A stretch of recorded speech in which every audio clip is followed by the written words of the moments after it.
Test, test.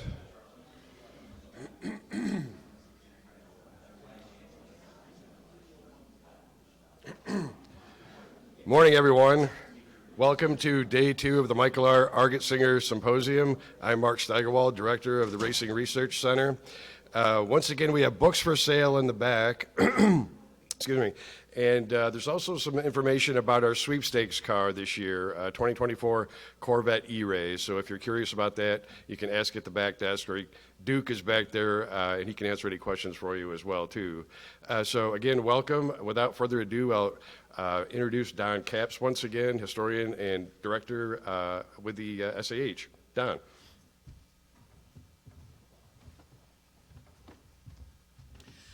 Thank you, Mark. Yesterday was a pretty good day. We actually did something that's phenomenal for any type of symposium or conference I've been in. We actually got ahead of schedule. That was something I was stunned to realize. We got away a little early. So today we're going to try to do that again. Yesterday was very important because we had a number of Zoom presentations. And so we had timing issues that we really had to stay on. Again, to reiterate what Mark has pointed out, we have the books, there's the raffle, there's a whole bunch of other things that we would like to ask you to do. Support the Research Center, support organizations, or I should say programs such as the one at Alfred State, the one at Belmont Abbey, the one at McPherson.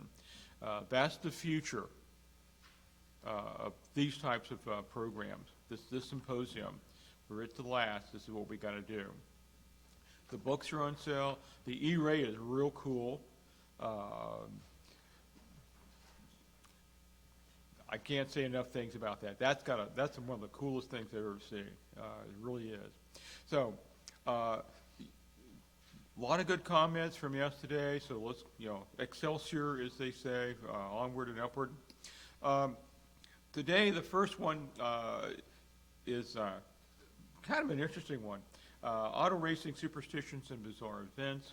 And Alan Isselhard, your program. Just take it away. Thank you.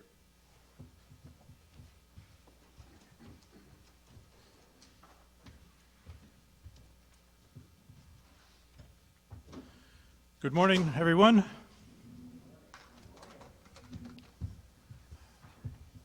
I'm going to be talking about superstitions, bizarre events, good and bad luck events, and some rituals also.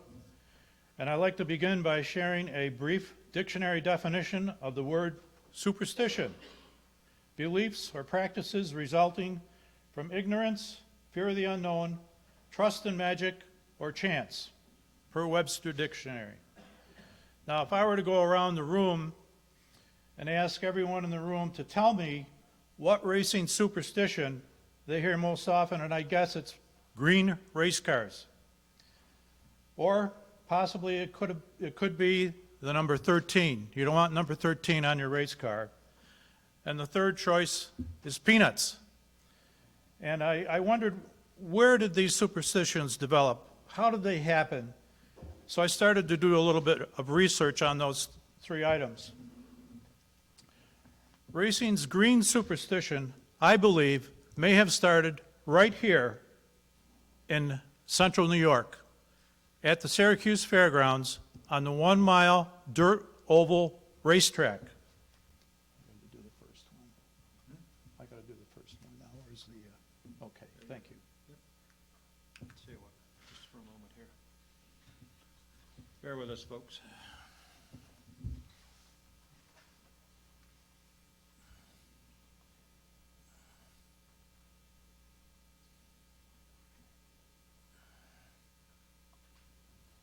There we are. Okay. Go ahead. What you're seeing is the cover of the race program for one of the races at the Syracuse Fairgrounds. And this program was printed for the race held on September the 16th, 1911, for the race at Syracuse. On September 16, 1911, a huge crowd of spectators witnessed one of the worst auto racing accidents in American history. It occurred at the Syracuse Fairgrounds when 11 race fans were killed and 10 others were injured when driver Lee Oldfield, his green Knox race car, number 11, blew a tire during the race and careened into the turn 2 infield and plowed through a light fence into a group of spectators. Oldfield was thrown from the car, but only received minor injuries. Oldfield later said he believed that he was the source of green superstitions in racing.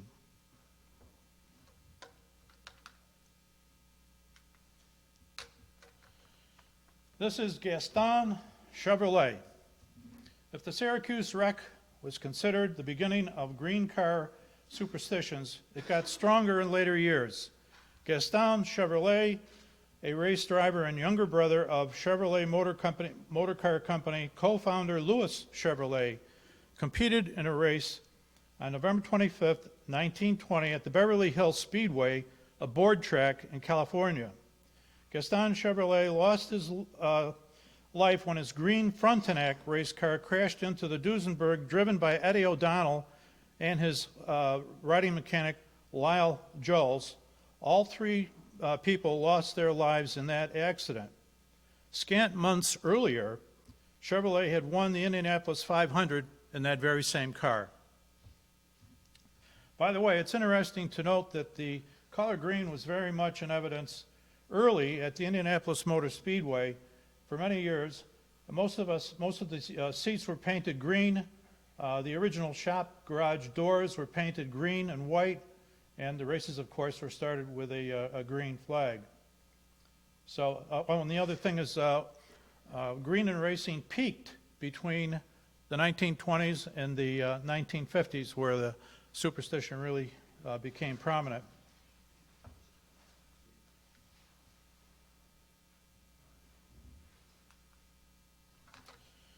This is NASCAR driver Joe Weatherly.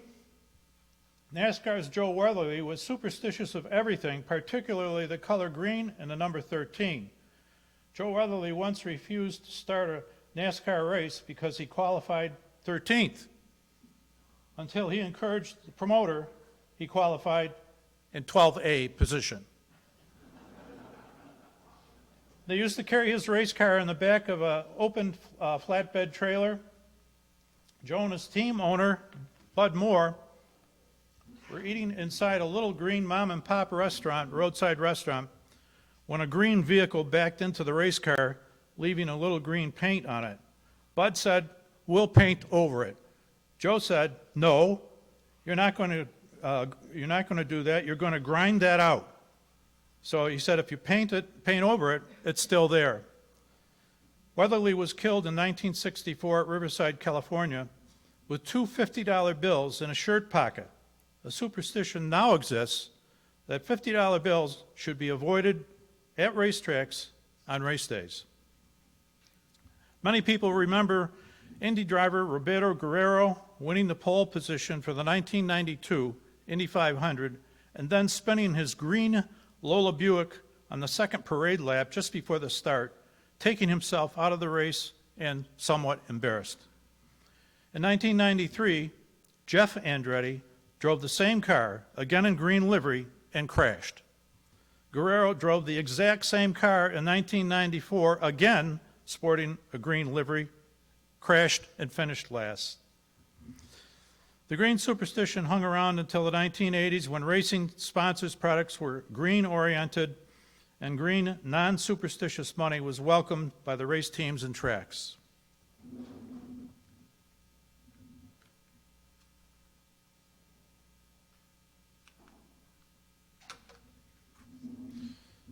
This is a car that raced at Oswego Speedway this summer. It's a NASCAR Whelen Asphalt Modified, car number 59. And I took this picture in August, driven by Andy Jankowiak. And I don't think I've seen a greener car anywhere on a racetrack. And I stopped and introduced myself, and he got a kick out of what I was trying to do with accumulating information for this talk. But when you see a pack of cars go around at the beginning of a race and you see a green car like this, it stands out very easily.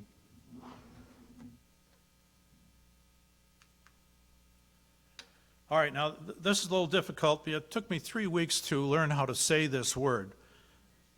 Triskaidekaphobia, that was pretty close. Triskaidekaphobia, does anybody know what that means? Anybody in here, raise your hand.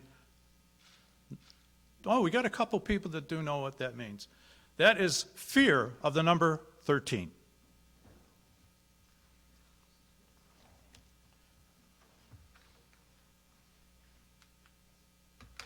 Well, here is number 13, and obviously this driver and team didn't really care about any superstitions. They were going to make it the way they wanted to. And I don't know when or where this picture was taken or who the driver was, but I got a kick out of the number 13, and also it's upside down, but they drew a cat that's on the black part of the car, and this was, the guy was probably looking at the track 1 minute, and the next minute he was looking at the clouds.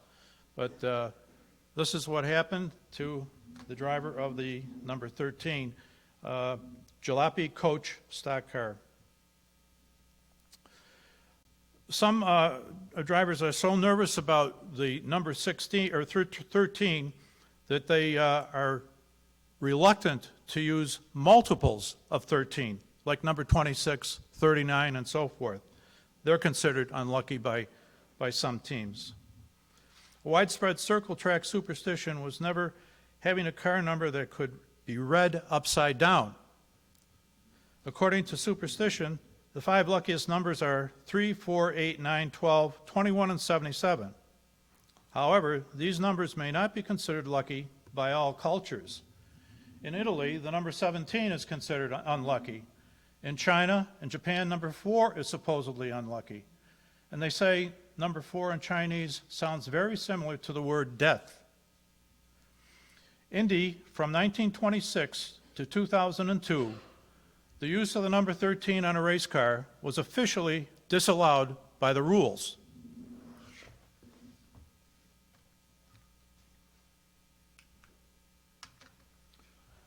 Now you probably recognize this driver. It's Danica Patrick. She raced with the car number 13, and she didn't mind green either, because her sponsor, the GoDaddy computer people, that's their color, and if they're paying the bill, they're going to see that color on the car and her driver's suit.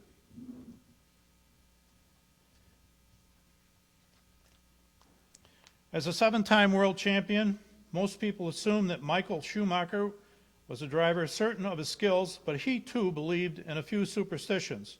The first and most well-known of these was his penchant for odd race car numbers. This came to the fore in 2010 when he returned to Formula One racing with Mercedes. Initially, he was allotted the number 4, with teammate Nico Rosberg getting the number 3. Schumacher immediately asked for the numbers to be switched. It was initially thought that this was part of the mind games he was known to play to gain advantage over Rosberg, but it turned out to be just a superstition. Schumacher had won all 7 of his world championships while driving a car with an odd number. Another quirk he had was to carry an amulet, a good luck charm, with him during the races that had the initials of his family members. Peanuts. Peanuts are known to be superstitious at auto races. Actually, it's not the peanut itself that's the problem. It's really peanut shells that are problematic. This superstitious issue started when the pit area at some track was behind the grandstands, maybe to be in the shade, and then when spectators broke their peanuts, they tossed the shells underneath the stands, and then they got involved with the drivers and the crew. Some of them went in the carburetors, and that caused major engine failures. Drivers and crew repulsed peanuts for their unlucky reputation, and at some tracks deliberately refused selling peanuts at concession stands. In years past, peanuts were not sold at the Indy 500 concession stands due to their superstitious notoriety. Drivers just hated to see peanut shells around their cars, and they caused major problems. Hard to believe, but there were competitors that deliberately scattered peanuts around their competitors just to shake them up before the race. On September 27, 1937, AAA sanctioned a 100-mile championship race held in Nashville, Tennessee. A young mechanic, Mac, was walking through the pit area eating peanuts and ridiculing his friend about how anyone could fall prey to the foolish superstition surrounding peanuts and racing. Mac sought to prove how outrageous this peanut fallacy was and deliberately broke peanut shells over the first 5 race cars in line for the feature race. Ted Horn was among them, as well as Duke Nalon, Howdy Cox, Vern Orendorff, and Chet Gardner. Howdy Cox was leading the race as Nalon attempted to overtake him, but having extreme difficulty seeing through the heavy dust on the back straight. Suddenly, a tremendous crash occurred and spectators witnessed racers flipping end over end. This horrible debacle left Ted Horn in critical condition. His race car was destroyed. Nalon and Orendorff were seriously injured, Gardner slightly hurt, and Howdy Cox, the leader, was dead. The 5 cars sprinkled with peanut shells were the 5 cars in this dreadful crash. The peanut superstition was magnified exponentially after this ghastly incident. NASCAR's Robert Yates found out that peanuts were sold from a vending machine in his shop, and upon discovering this, had the peanuts removed.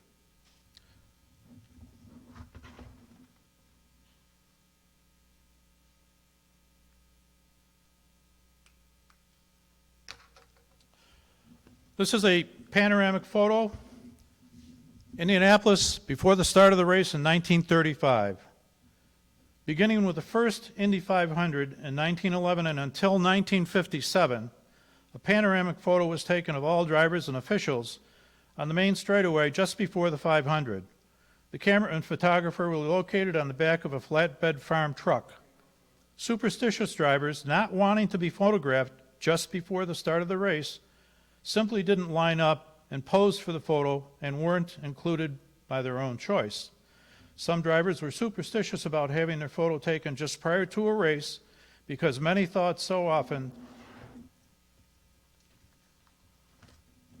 those photos were included in the newspaper the next day with the caption, "Last photo taken of." Not shaving before a race is still a big superstition today, a common ritual. This superstition started about 1936 when sprint car driver George Doc McKenzie was killed in a crash just after shaving his beard before a race on August 23, 1936 at the Wisconsin State Fair.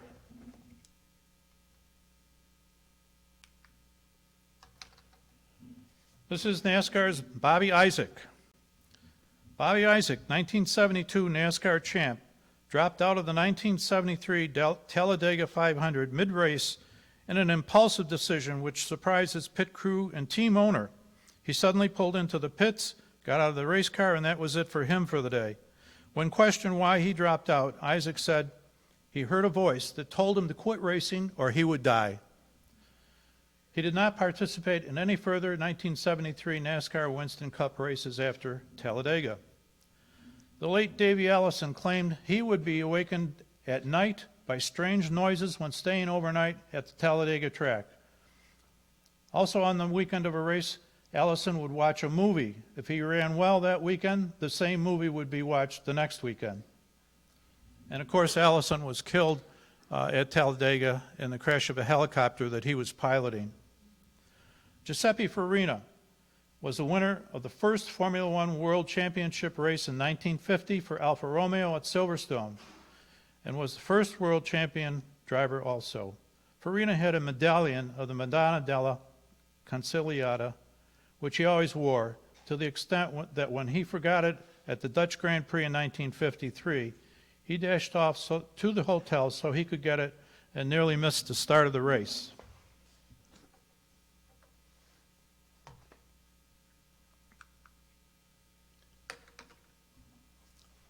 Well, probably most of you recognize this guy, John Force.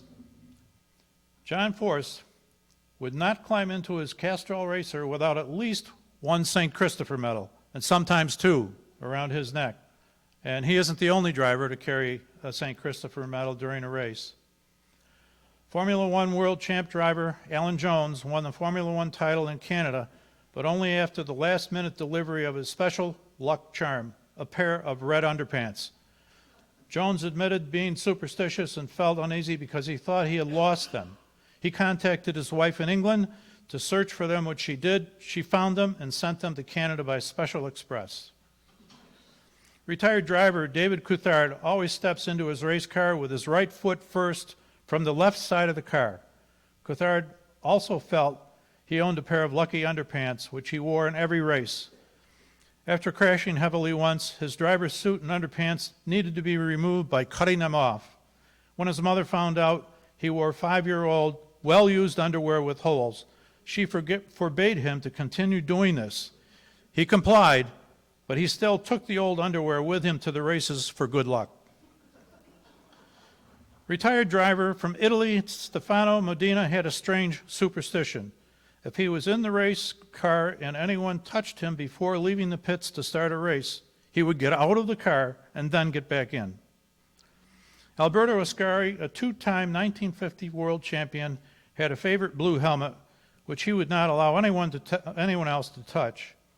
He made an exception after his crash at Monte Carlo in 1955, tossing him into the harbor. His helmet needed repair and was in the shop when, at Monza, Ascari was killed when testing a car wearing his friend Ferrari teammate Eugenio Castelletti's white helmet. After Jim Clark had 2 spins at Indy in 1996, he said the helmet he was wearing was bad luck, and he disposed of it.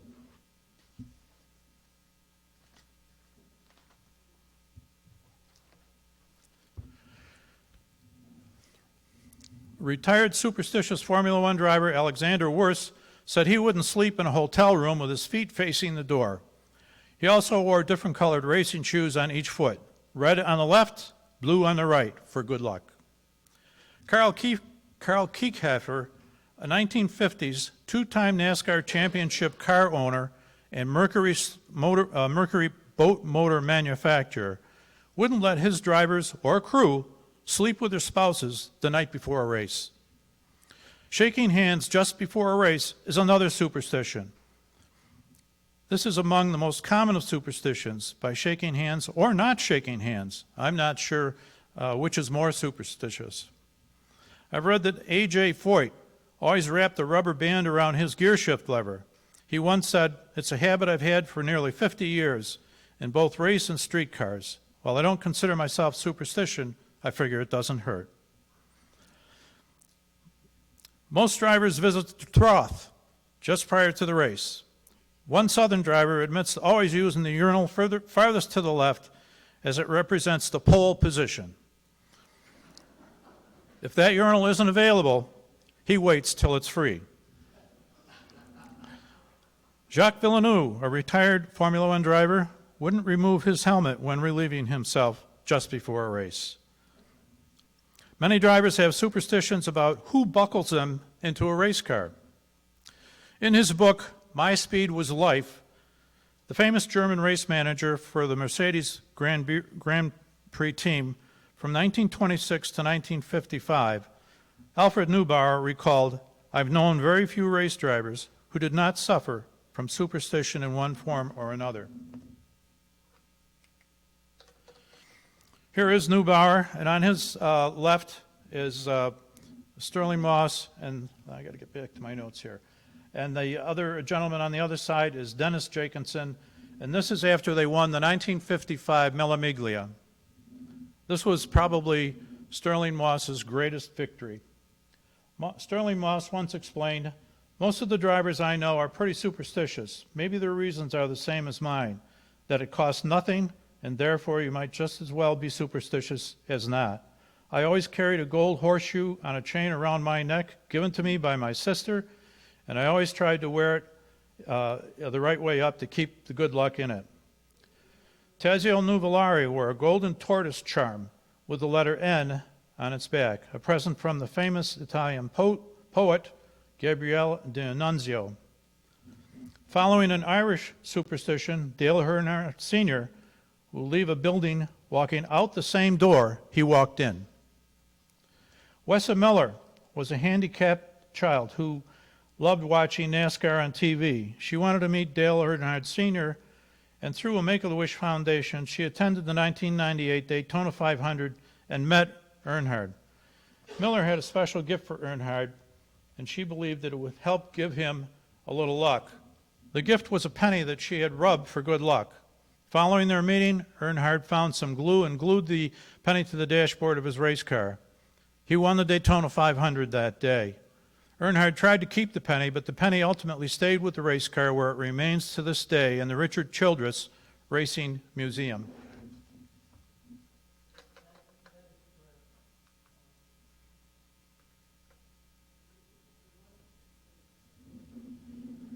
Okay, this is Ted Horn. He's one of my favorite drivers of old time. Ted Horn was one of the most obsessively superstitious drivers. Horn would not allow race fans to pose with him for a photo before the race. Horn felt announcing your retirement as a driver before actually doing it was also one of the taboos. Horn admitted that if he found money at a track, it accompanied him in the race car. He found a dime at Arlington, Texas, and put it in a shoe before the race started. He won the race and the championship that day. When he was killed at Duquesne, Illinois, in 1948, a dime was found in his left boot. Ted Horn's Indianapolis 500 record is unequaled for consistency. He finished fourth or better in 9 straight Indy 500 races beginning in 1936, but never won the 500. Ted Horn and fellow driver Bill Holland were good friends. Holland proceeded to win the 1949 Indianapolis 500, and following victory, Holland disclosed that he carried with him during the race the exact same 10-cent piece Ted Horn carried with him when he was killed at Duquesne. Ted Horn's car, by the way, it broke a right front spindle, and the car flipped, and he died from injuries. Ted Horn ignored numerous superstitions the day he was killed. That morning, his wife noted the dress she expected to wear was soiled, and her other dress was green. Horn accepted her wearing the green dress. Also unusual was the fact that she and their child parked in the pit area next to his race car, another custom considered unlucky. He reportedly shaved that morning, again challenging superstition.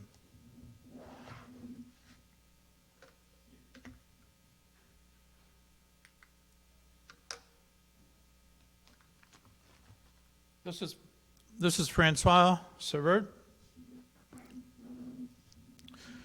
One of the most bizarre racing stories relates to the late Formula One driver, Albert Francois Severt, who won his first ever Grand Prix at Watkins Glen in 1971. Severt, a French racing driver who was killed at Watkins Glen on October 6, 1973, driving a Tyrrell Cosworth Ford, was trying to qualify for the Grand Prix that year, and he was a teammate of World Championship driver Jackie Stewart. Severt had a long-time relationship with an attractive woman by the name of, pardon my French, Nanou van Melderen. 5 years to her meeting Severt, the young woman went with her mother to see a clairvoyant, the mother being the one seeking advice. But during this meeting, the foreteller told Nanou that she would meet a young man with blue eyes near the sea. In 1964, she met blue-eyed Severt at Saint-Tropez in the Caribbean. 2 years later, Nanou decided to pay the clairvoyant another visit seeking advice about her future. She brought with her a photo of Severt, but didn't tell the clairvoyant anything about him. The seer studied this photo for a long time and said he was a person that had an association with a strange machine. Nanou told the clairvoyant that Severt wanted to be a race driver. The clairvoyant told the young woman that Severt would have a brilliant career in racing, but his success would become between them. She commenced to tell Nanou that the handsome race driver would not live to see his 30th birthday. Later that evening, Nanou told Severt about this exchange. Severt later insisted on seeing the old clairvoyant woman, which he did. The clairvoyant told Severt mostly what she'd already spelled out to his girlfriend and predicted the same thing about his future. Francois would not see the beginning of his 30th year. Of course, you know what happened right over here in the S's, and it was only about a 10-minute walk from here. After Severt was killed, Denis again visited the clairvoyant and again took a photo of Severt for her to see, except that this photo was Severt as a young child. After studying the photo for a long time, she made this shocking statement: "He is dead." Just as a clairvoyant predicted, Severt left this world before his 30th birthday. Well, that's the end of my comments. If anybody has a question or a comment, now is the time. Anyone? Okay, questions? Well, I thought it was great, Alan. A lot of things I had not aware of. Okay, hang on. Here we go, Ken. Hi. Thank you. That was an amazing presentation. So wonderful. So you're drawing from so many different places. How did you go about researching this topic and locating information on this theme? I was lucky to have several people give me stuff because I had appealed for that. I had one bitter disappointment, though. I copied flyers asking race drivers to help me with this, and I passed out dozens of these at Oswego Speedway, and I didn't get one call from a race driver. And I think I was a little disappointed, and I asked several of them about IMRRC, and almost all of them didn't know anything about it. I was really disappointed in that. I don't know what they're paying attention to in their life, but that's... Yeah. But it's not IMRRC. But anyway, as far as researching the material, I culled old magazines. In some cases, auto racing books in the index said superstition, and it would direct you right to the page. The internet was a big help, of course. And there were a number of articles written about superstitions.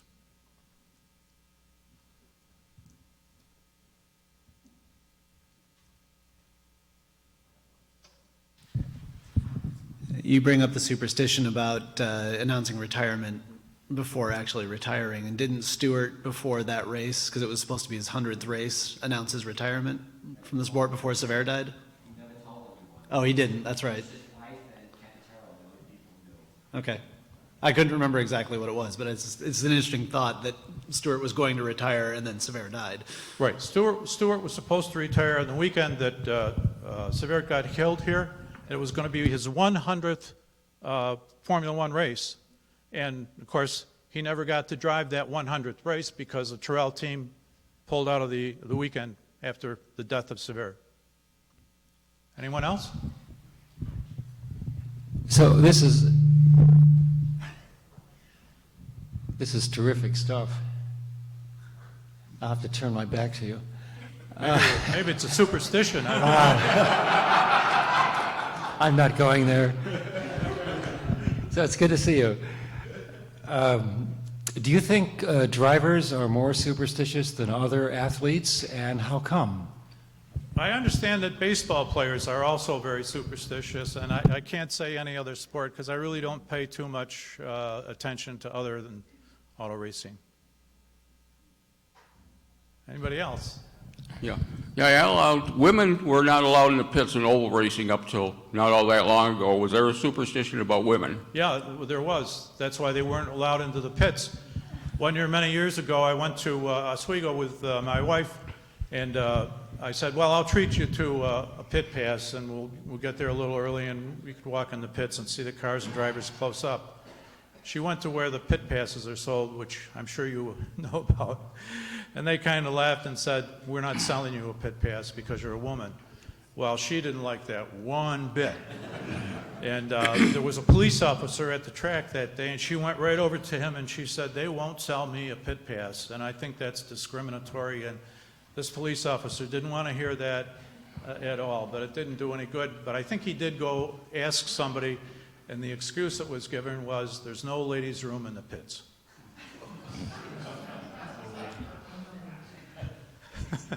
And I was just going to say, the thing with the photograph before the race I read somewhere that goes to the Red Baron or something like that. He had his photograph taken for his last mission where he was shot down, and that might have had something to do with not having your photograph taken before a race and stuff like that. And the one with the green, with the car, I read somewhere one time that someone say it started because some of the tracks, like say Terre Haute or Williams Grove or something like that, they had green infield, and drivers would be going and they'd see green out of the side of their eye, figuring it was the grass, but it was a green car and collided with that car or something like that. So I don't know how true that all is, but yeah. Could happen. I guess, anybody else? Last chance. Well, by the way, let me warn you something. When you go out of this building tonight, there's a cracked sidewalk. Don't step on that crack.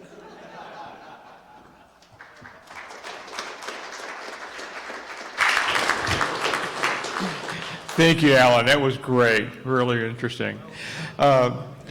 Next up, where's Skip? Yay. If you're ready to go a little early. Next up is one of our perennials, Skip McGoun. Going to be talking about, let me get this straight now, follow the money. Since you are a professor emeritus of finance, I guess it has something to do with that. F1 financial support and cultural indications. Got it. Unless it just clicked on it or somebody clicked on it by mistake. Doesn't take much. No, you gotta drag it out of the way again. Son of a bitch. But how do, Maybe it's, hang on a second. Trying to get rid of this superstition.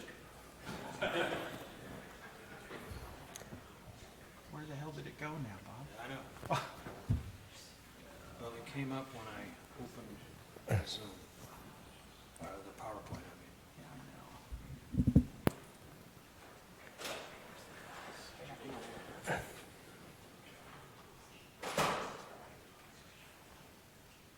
There. As long as it stays there, it's not on the screen. So what did you do? I just made it bigger.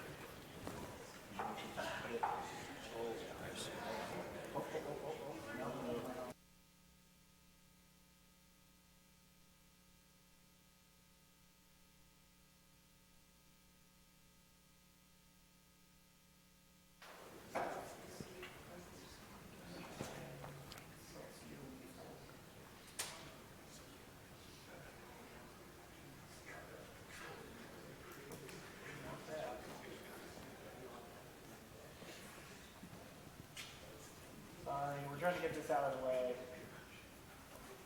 I don't know why it wasn't nomination yesterday. Sorry, Skip. Not superstitious, right? Oh, there we go.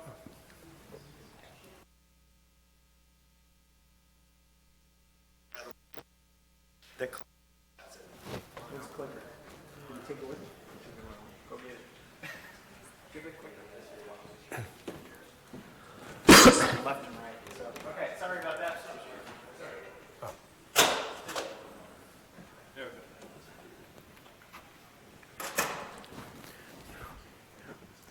Well, I hadn't realized it until I watched that last presentation, but I suppose I have my own superstition, is that whenever I come up here to Watkins Glen, before I make a presentation, I have a Toby's Key Lime donut. Okay, so I know some people come up to the Finger Lakes for the wine, and I got to admit, I come up here for the key lime donut. It's really unique and it's really good. But the title of this presentation is Follow the Money, which is a very familiar investigation approach. You know, if you really want to know what's going on beneath the surface, follow the money.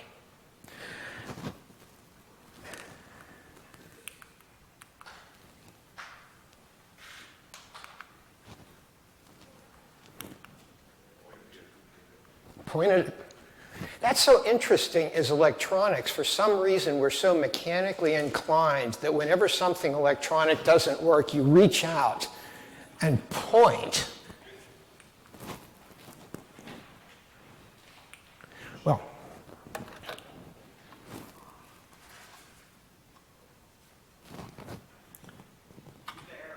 Pardon? Use the arrow? Oh, on keyboard, okay. Old school. Okay, so my observation has been that within motor racing, at least one transaction that appears to be ubiquitous is pay and display. So on the one hand, you have companies providing racing groups with some form of compensation, and in exchange, they're allowed to display their name. Now, it's impossible to believe that anyone isn't aware of this phenomenon. Okay, so had they not closed the blinds, you could either look at this slide or you could look out the windows and see numerous banners and billboards. Now, what's interesting about this are a couple of things. First is, if you look at historic photos from the French Grand Prix of 1908, there are billboards, and there have always been billboards at races. Okay. And what's interesting about this particular photo is if you look at what's on the billboards. Okay, so this is a Formula One event. You have an advertisement for a shipping company, DHL. You have a large international bank, UBS. You have an insurance company, Allianz. And it looks here like you even have a consumer electronics and appliance company, LG, none of which appear to have any direct connection with motor racing. And in fact, I have to admit, I've been looking out the window since I've been here, and I can't figure out what Go Bowling has to do with motor racing either. Okay. Now, another location for advertising now is on a tire. And again, this was really apparently a relatively recent phenomenon. I mean, we had billboards and banners for a long time. And it took quite a while before we started seeing anything like this. And it appears to have started out, and this is based upon just looking over some historical photos, with just a small name on the chest. Kind of like I think Eric was wearing yesterday with Pirelli. Okay? And then it seems that it's evolved into something that's pretty extraordinary from a fashion point of view or a functional point of view. And I'll go back to this. And I noticed Eric is kind of following this trend this morning. I noticed at least two, Mobil and Porsche. So you never know. Maybe on the 15th iteration of this conference, we'll have something like this. Okay? And finally, what everyone has observed after it became legal in the late 60s, you know, we see the logos and names on the automobiles pretty much everywhere it's possible for them to be. And again, as with the attire, it's a little hard to imagine just what the point of something like that is. You know, it's clearly not something that could ever be seen from any sort of distance. So the location of these advertisements really does pose some interesting questions. Now, another question that it does pose is that why do companies do this? You know, obviously, they think that they must be obtaining some sort of benefit from it. So, what are the potential benefits that a company might receive from these displays? Well, the obvious one is kind of a traditional marketing benefit, attract new customers. Now, without having interviewed the folks at Martini and Rossi, you know, this was one of the earliest consumer products to be advertised in Formula One. And one of the assumptions, or at least part of my speculation, was that, well, first of all, they're an alcoholic beverage company. And perhaps they assumed that the audience for Formula One consisted of people who drank alcoholic beverages, which may not be an inappropriate stereotype at the time. However, they weren't drinking their alcoholic beverages. So perhaps they thought that by advertising in Formula One, they could convince some of those folks in the stands to give a different drink a try. Okay, so attracting new customers. Okay, a second, more or less traditional marketing rationale is to retain current customers. Now, it's very difficult for me to believe that anyone in the audience for this Formula One event did not know about Red Bull and had not already made a decision whether to drink Red Bull or not. However, you can imagine that maybe what Red Bull is looking for in something like this is that, if the folks in the audience are fantasizing, taking the checkered flag, standing on the podium, even though they don't have the car, they could have a can of Red Bull. And that this can of Red Bull becomes part of this image, okay, part of this fantasy. And maybe they might have more than one. Hopefully not so many that they're going to have heart seizures. Okay. Now, I took a look at Google Scholar to see if any work had been done in this area, and it appeared to me that most of what people have written about has been more or less traditional. So you look at sponsorship of Formula One, you see if revenue increased, if the stock price increased, if brand awareness increased. It was very, very conventional. I think there are different benefits from something like this that perhaps explain some of the questions I posed earlier. Okay, now I'm calling this social benefits, and if you want to kind of summarize this in a smaller phrase, it's the opportunity to hang with the cool kids. Okay, so you sponsor a Formula One team. Maybe you get to shake hands with the drivers, you get to pose for pictures with them, you get invited to attend the receptions. Okay, there are certain benefits to that. Now, these benefits might be for you personally, but keep in mind, these are companies, presumably they do have to answer to investors, but of course this is an opportunity to take clients and customers along with you. And something like this would be very, very impressive. Okay. And I use this as an example. I don't know if any of you have heard of Footwork, okay? But Footwork was a Japanese logistics company. And like some of these other sponsorships that you see, it's really hard to see any really direct connection, with Formula One racing. But on the other hand, you can imagine that the customers of Footwork would be fans of racing and would be interested in going to these events and having their photos taken with the principals. Another benefit, and I may be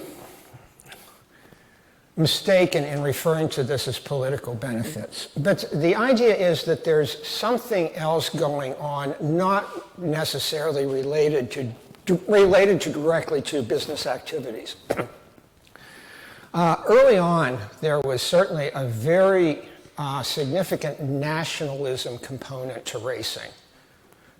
Well, obviously, we saw that in the presentation yesterday. The connection between politics and racing they were inseparable.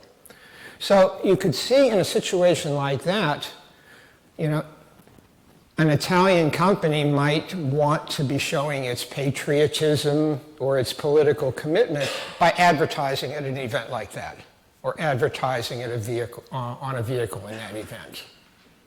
Okay. Another one, and this occurred to me when I was watching the films on Thursday night. We had the sprint cars with a lot of advertisements on them of companies I'd never heard of.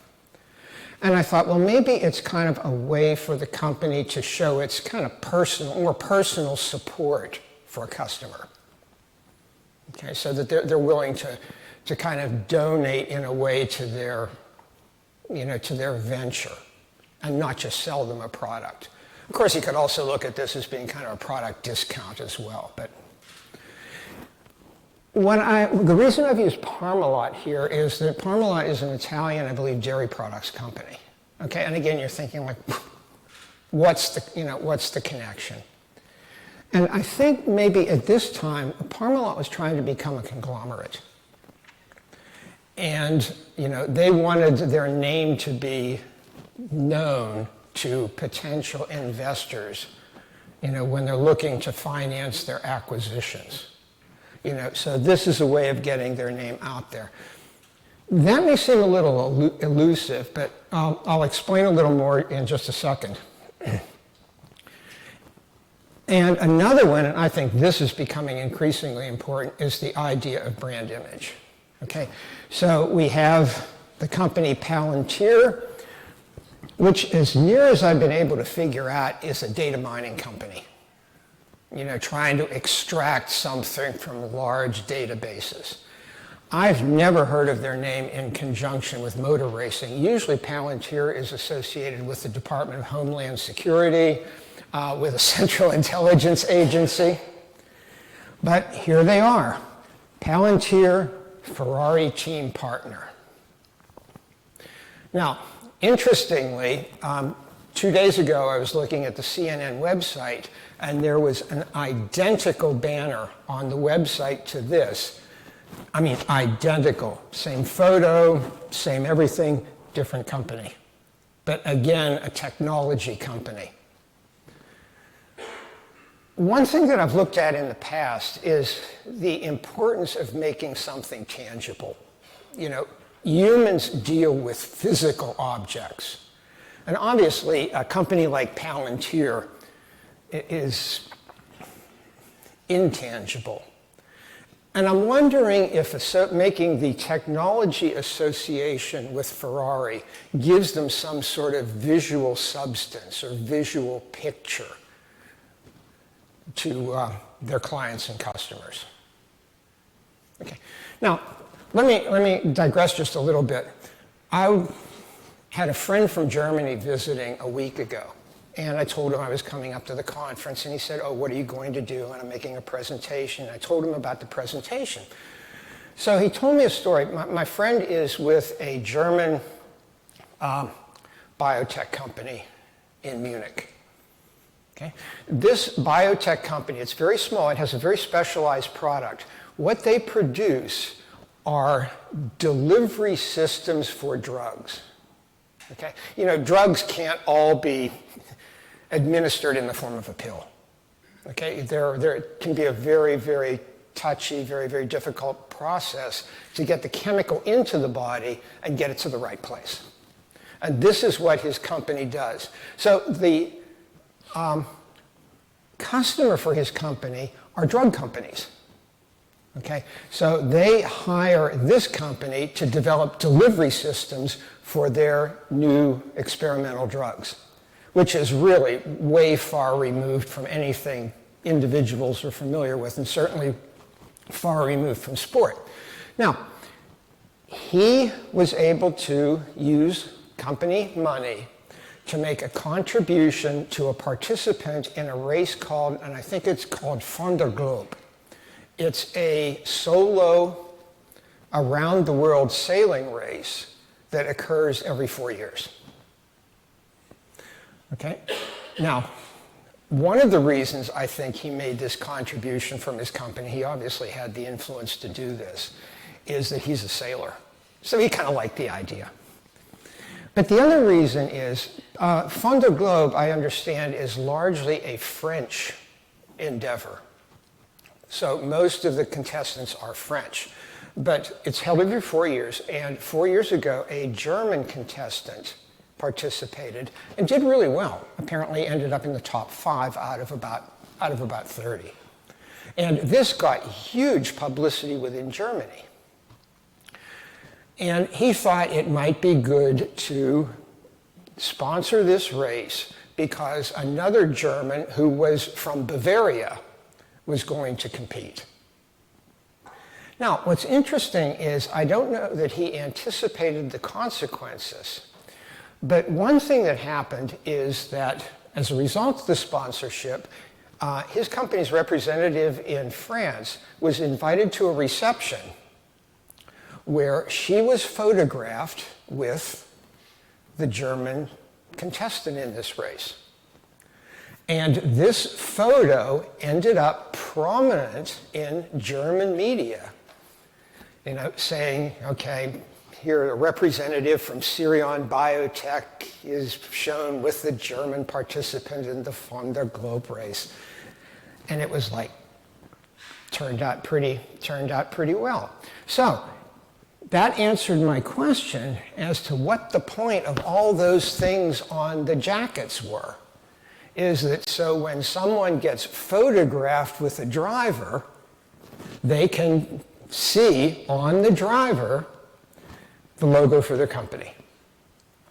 Now, the other interesting thing about this story about my friend is that at the time, they were in the process of kind of selling themselves.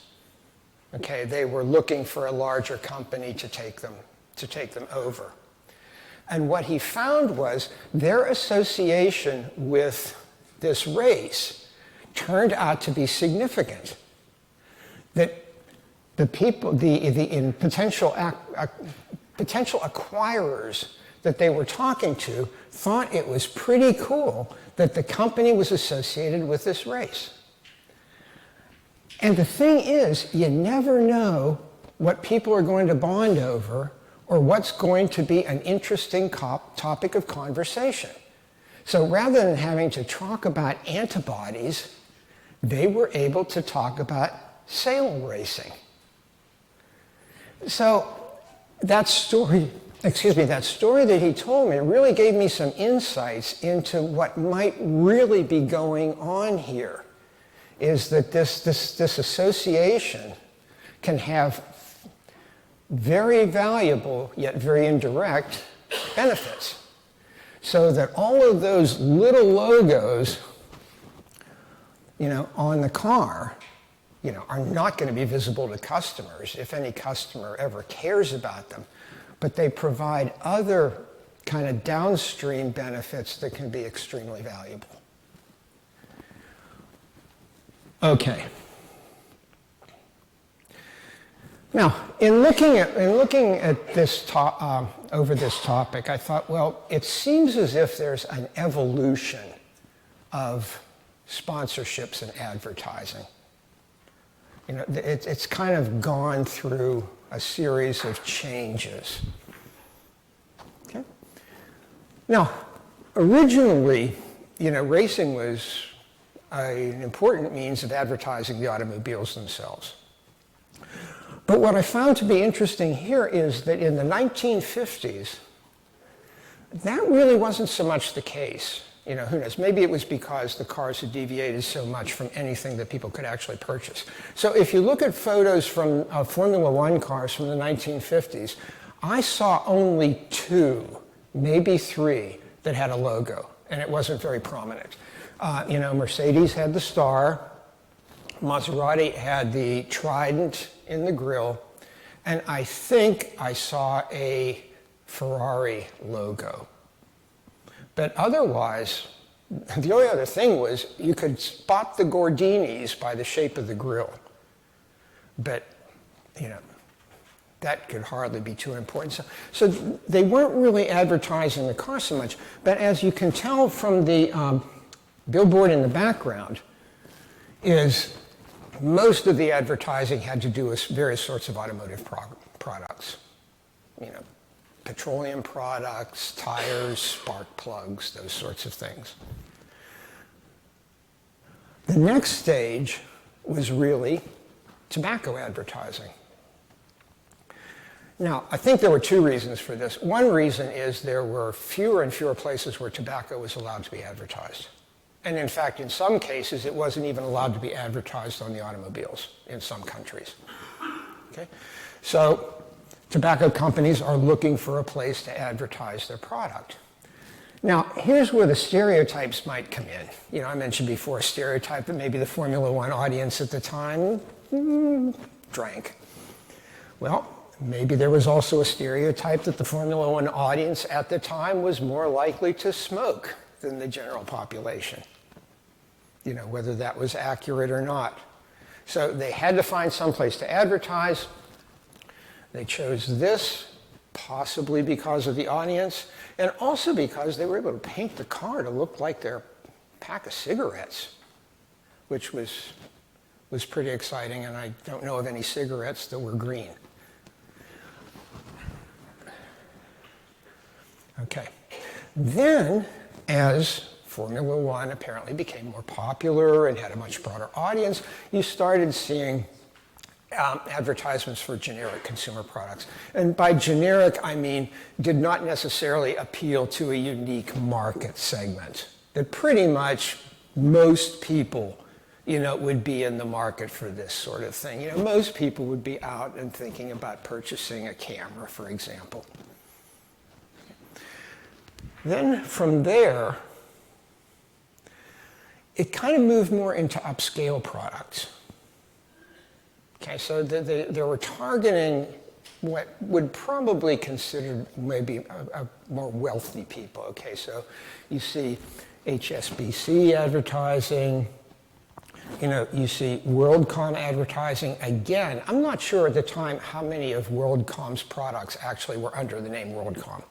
You know, people purchase cell service, people purchase telephone service. I don't know if they knew about WorldCom. And I don't know much about beer. I always associated Beck's with being a little cut above. Okay, you know, this was not Bud.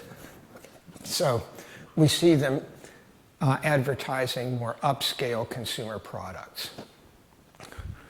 And then, of course, what we see nowadays is astonishing, is the advertisements for technology companies.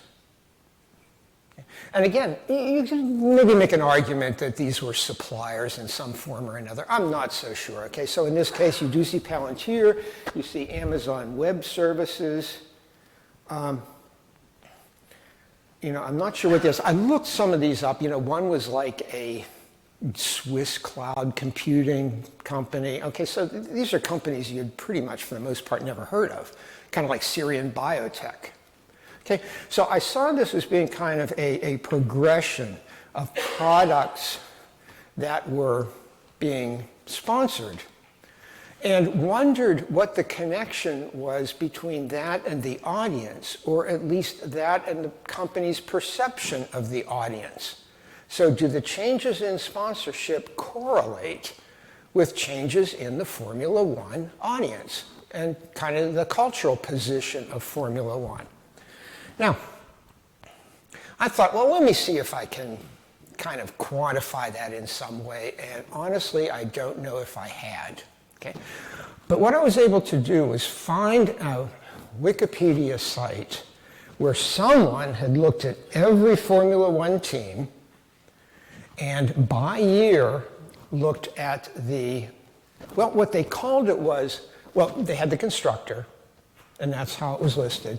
Then they identified what they called at various places the main sponsor, the livery sponsor, or the principal sponsor. And then they had a list of all the secondary sponsors, which obviously was pretty extensive. So I thought, well, let me see who was committed enough to be a main sponsor for 3 or more consecutive years. In other words, they really believed in something enough to really make a financial commitment. And then what I did was I looked through and tried to classify them by industry. So take a quick look at who the sponsors were. Okay? Now, in automotive, there weren't many. Okay? There weren't many where there was some sort of automobile or automotive product associated with a different constructor. Now, I'm guessing that there's probably a pretty close connection between Stewart and Ford and between HRT and Cosworth. This is the one where there's probably no connection. And I'm thinking maybe Infiniti was willing to sponsor Red Bull because there was no other automotive name associated with it. Okay. Now, some of the other categories, these are the ones where the constructor was also the principal sponsor. Now, on the one hand, you can see where, the automobile company itself, obviously, tremendous resources, was its own principal sponsor. Alfa Romeo, Honda, Lotus, Mercedes-Benz for a time, Renault, okay? And some of the others, you can see, some of the more or less well-known constructors apparently couldn't get another sponsor, so ended up being the principal sponsor themselves. Okay, here we have the consumer electronics sponsorships. Now again, the idea is principal sponsor, 3 or more consecutive years. Okay, general consumer products, and it doesn't appear to be any particular product category here. There's quite a wide variety of companies, many of which, I never heard of. Okay, financial companies.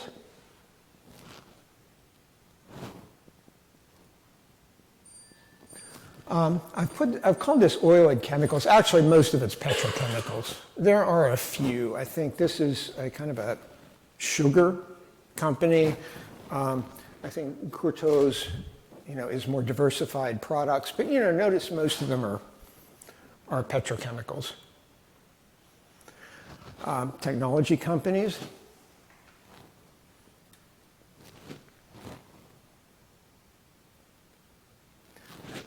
Tobacco companies. And here you can see like Marlboro, for example, sponsored in a wide variety of teams for extended periods of time. And like Imperial Tobacco, was there for Gold Leaf, but then was there for John Player Specials. And this is, there was some sort of break between these. So, they didn't sponsor for a while and then did. Transportation companies or logistics companies. Now, so what? I'm not even going to try to necessarily make sense. You can look at these and you can see if this really can have any connection. Obviously, this was very preliminary. Okay, so most of them, constructors, tobacco, and petrochemicals were the largest sponsors. Then you move into kind of consumer products, and now later into technology and transportation. Okay, timing. The average beginning for these terms was highest for tobacco and general consumer products, and then oil and transportation, and later on, financial, technology, more recent phenomenon. And finally, length of sponsorship. I kind of thought this was interesting, is that consumer products tended to stick with the team for the longest period of time, but tobacco, was pretty loyal. Constructor, it seemed to me that, you would finance yourself until you could find someone else to provide the principal sponsorship. So as I said, I'm not sure if these numbers really justify. However, the claim I'm making is that this evolution of sponsorships correlates with the evolution of F1 as a cultural phenomenon. Okay? So, 1950s, F1 was appealing to a subculture. You look at the folks here, I think there are 2 women and 1 child in this photo. But basically, it's a lot of guys who, many of whom appear to be of the same age. This is, I don't know, is this Ferrari? Pardon? Alfa Romeo? Yeah, so that's the other one where you actually saw something on the car. Now, it moved from subculture to more mass cultural. Okay, so a wider range of people were coming. They were bringing their families. Okay, so you could fill the stands. So we see the transition from the automotive products and tobacco products to the general consumer products. Now, this is a transition I find interesting, and honestly, I was thinking, maybe next year I ought to come up and do some research on the cooling of Formula One. Okay, so when did Formula One go from being a mass phenomenon to being associated with James Bond? Okay, so this was where it kind of took the leap from the general consumer products into the kind of the higher end products. Now, interestingly, Formula One now is being used as a backdrop for fashion. Okay, so it clearly has become very high-end and very fashionable, although it does not look as if this has led to fashion sponsorships yet. Okay, so you don't see fashion companies putting their name on the vehicles. But of course, what you do see more than anything else now is this. Formula One is the epitome of technological sophistication. And a lot of companies are taking advantage of that, making the association, and as I suggested, kind of giving some sort of tangible image to what is, for the most part, an intangible and in some cases almost incomprehensible product. It took me a while before I ever imagined what Palantir did. Okay, so I think there's something here. Okay, now we just saw a presentation which was a long series of clear violations of the statistical principle that correlation does not imply causation. Just because two things happen together doesn't mean that one caused the other. In this case, I think that may be true. That the audience for Formula One, or at least the stereotypes of the audience for Formula One, or how Formula One is viewed culturally, then leads companies to exploit that with appropriate sponsorships. Therefore, if we're interested in seeing where this is within the culture, we can look at this in order to do it. So, thank you very much.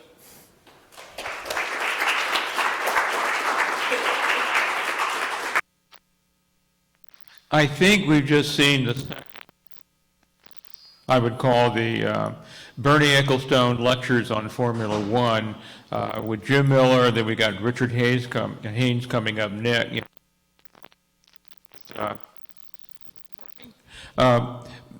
Very interesting.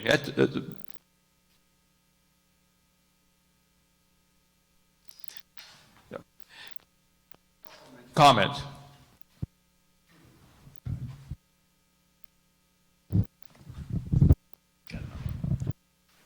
Thank you very much. But so regarding sponsorship, you mentioned that Marlboro is there again and again and again. I get the impression that you don't have a sponsor ever sponsoring multiple teams in the same season. And is that correct? And if not, why not? I mean, it seems like you'd want your name splattered everywhere.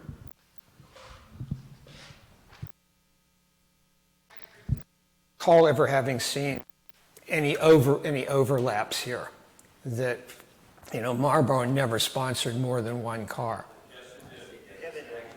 At the same time? Okay.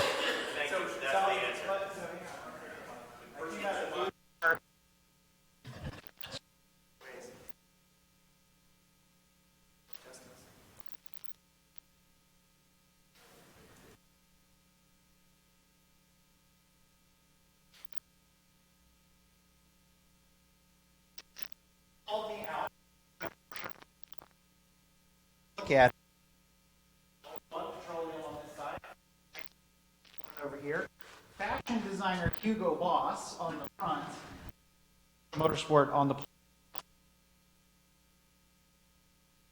I'm a fan of Porsche Motorsport because of the advertisers that are on the shirt, but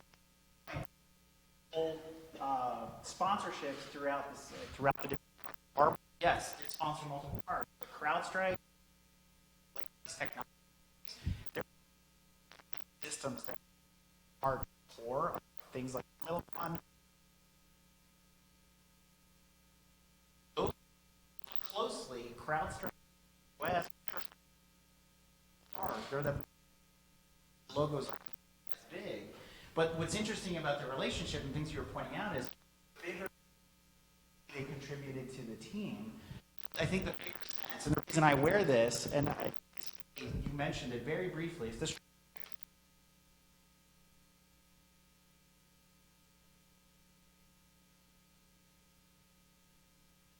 Subliminal association enough for Porsche. Mobil One. The next time I'm at Advanced Auto or AutoZone, maybe I'll pick up a Ford Mobil One. It's all this guilt by association through the sponsorship, and it's not a bad thing. But what they're doing is contributing money to their programs, right? So I don't know if that was lost maybe in the conversation, but something I want. Because it's sort of the undertone of why all these things are like. Now, granted, this is simpler than our fellow over here with all the logos, but you know, there's a reason and a season, I guess, is the point I wanted to make. And thanks for calling.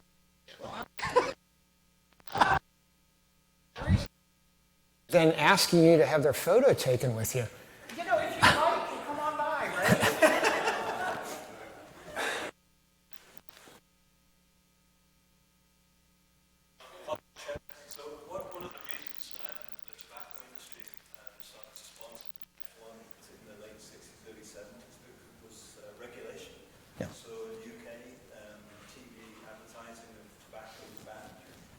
Obviously, many of the teams were based in the UK, and that was viewed as an opportunity to get their brand seen on TV. And that regulatory process continued. The European Union then banned, or tried to ban sponsorship. So, as you were saying, there's multiple reasons why.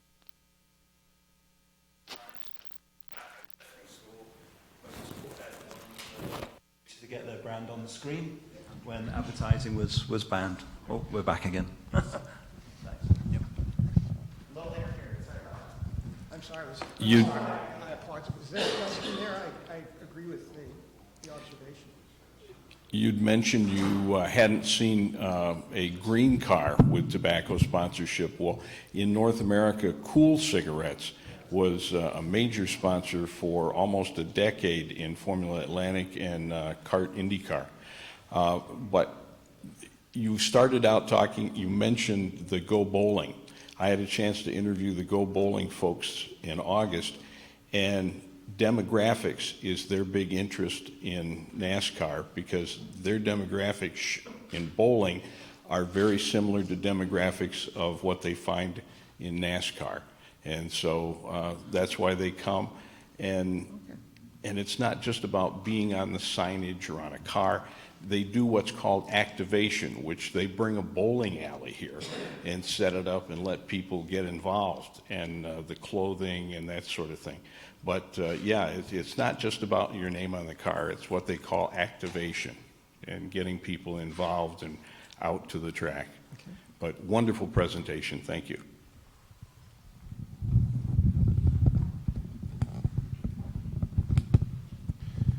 Thank you, Skip. That was an excellent presentation. Just a comment. You talked about cigarette and alcohol sponsorship in the 70s, and you talked about, you know, the demographic, who they're trying to attract. I think it's also affected the memory of that era as well. In my social media streams, I'm always getting all of these pictures of James Hunt smoking and drinking. And it seems to be that when people think nostalgically about that era, it's the smoking and drinking, and you know, leading to guys like Hunt being a little overrated. So anyway, I hope that doesn't offend anyone. He kind of lucked into a championship, but that's another story. But I think it's also affected the memory. So not just the image of the time, but even how we think about the past. So thank you for that. It was great.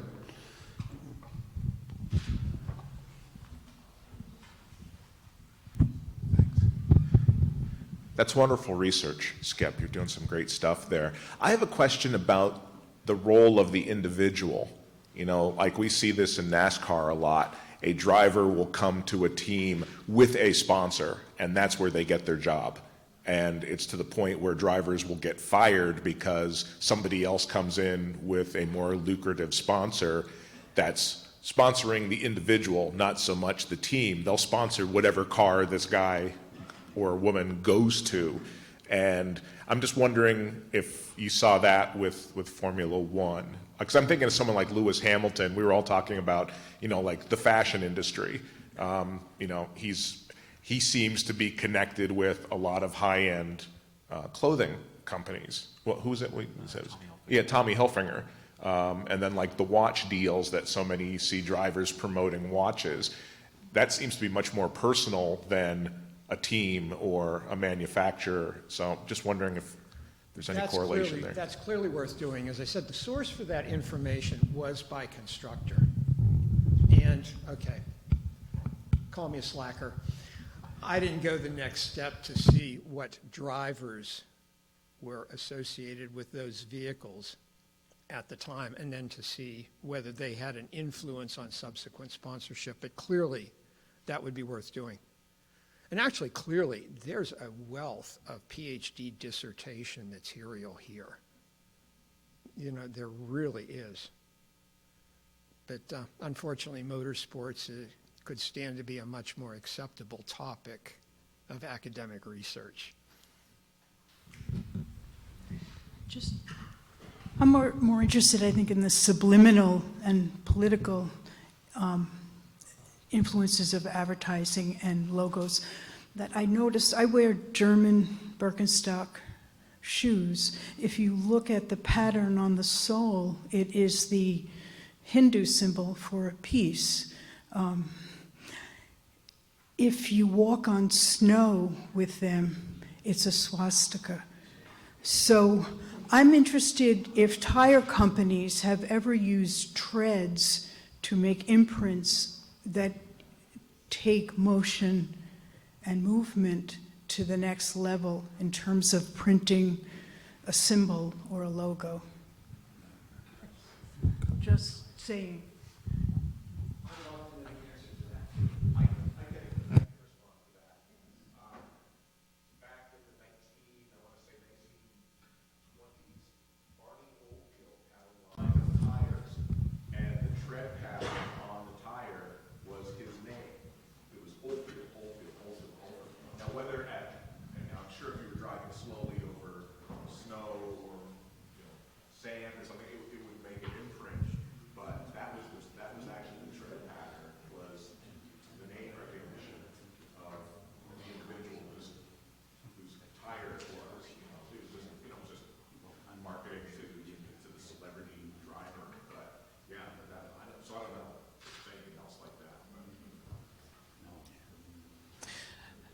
Okay, thank you very much.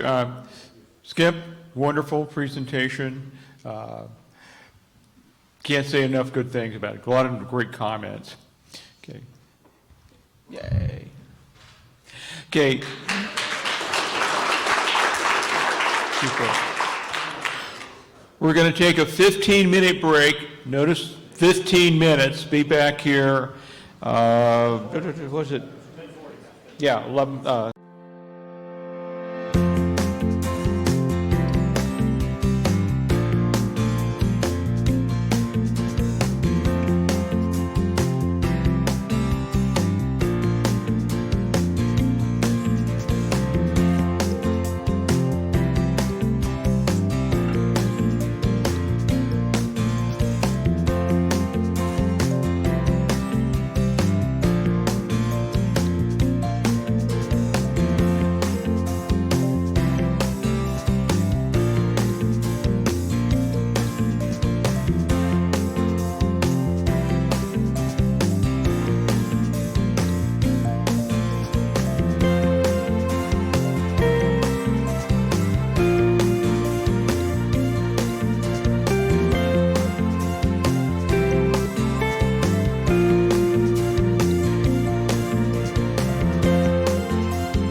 Our next presenter, I love it when I can say really doesn't need any introduction, particularly here at Watkins Glen.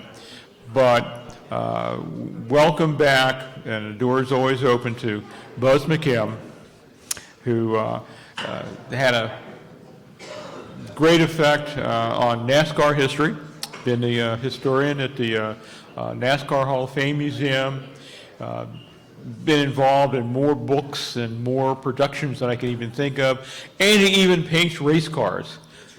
That's how I got started. And also was a very important role in the archives of NASCAR. So, Buzz, it's yours. Take it away. You're going to be talking about an interesting topic, one that always is a little interesting to hear about from different perspectives, and that is Bill France and the origins of NASCAR.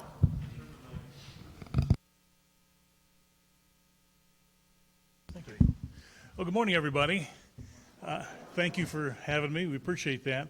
And I headed up the archive department at Daytona for a number of years, and then went over to the NASCAR side and was the director of statistical services for a while. And then I was able to go to Charlotte and become the historian for the NASCAR Hall of Fame when they were just breaking ground, basically. So it was my job to go out and find all the items that were in the hall. That was an interesting tour. That was like 3 years of nonstop treasure hunting, and that was really, really cool. But today we're going to be talking about Bill France and the founding of NASCAR. And Bill France, it's hard to imagine how one person can have such an effect when you think about how big NASCAR is and what they started out with. And Bill was William Henry Getty France was born in 1909 in Washington, D.C. He came from a line of bank clerks. And his dad liked the name Getty because it meant strength and power and, all that sort of thing. And ironically, Bill turned out to be 6'5", and he didn't like basketball. So that was kind of strange. And he loved motors, loved motorcycles. He loved race cars. He wanted to drive in the Indy 500.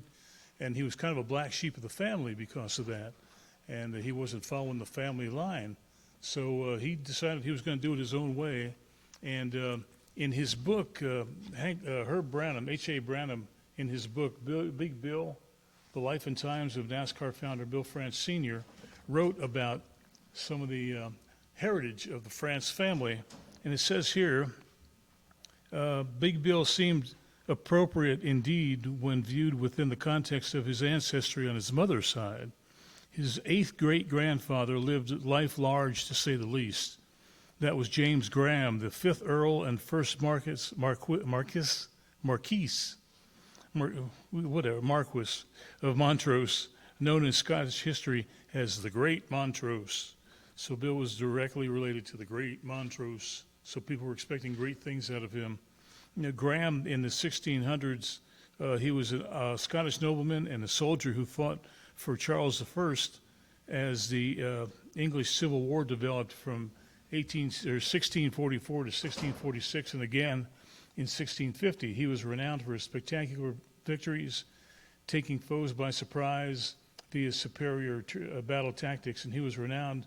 Now, he must have really pissed off Oliver Cromwell that he was fighting with, because he was known for being beheaded by military dictator Cromwell's troops in 1650, and not only was he beheaded, but his body was cut into 4 parts and sent to 4 major towns in Scotland, so he really got under some people's skin.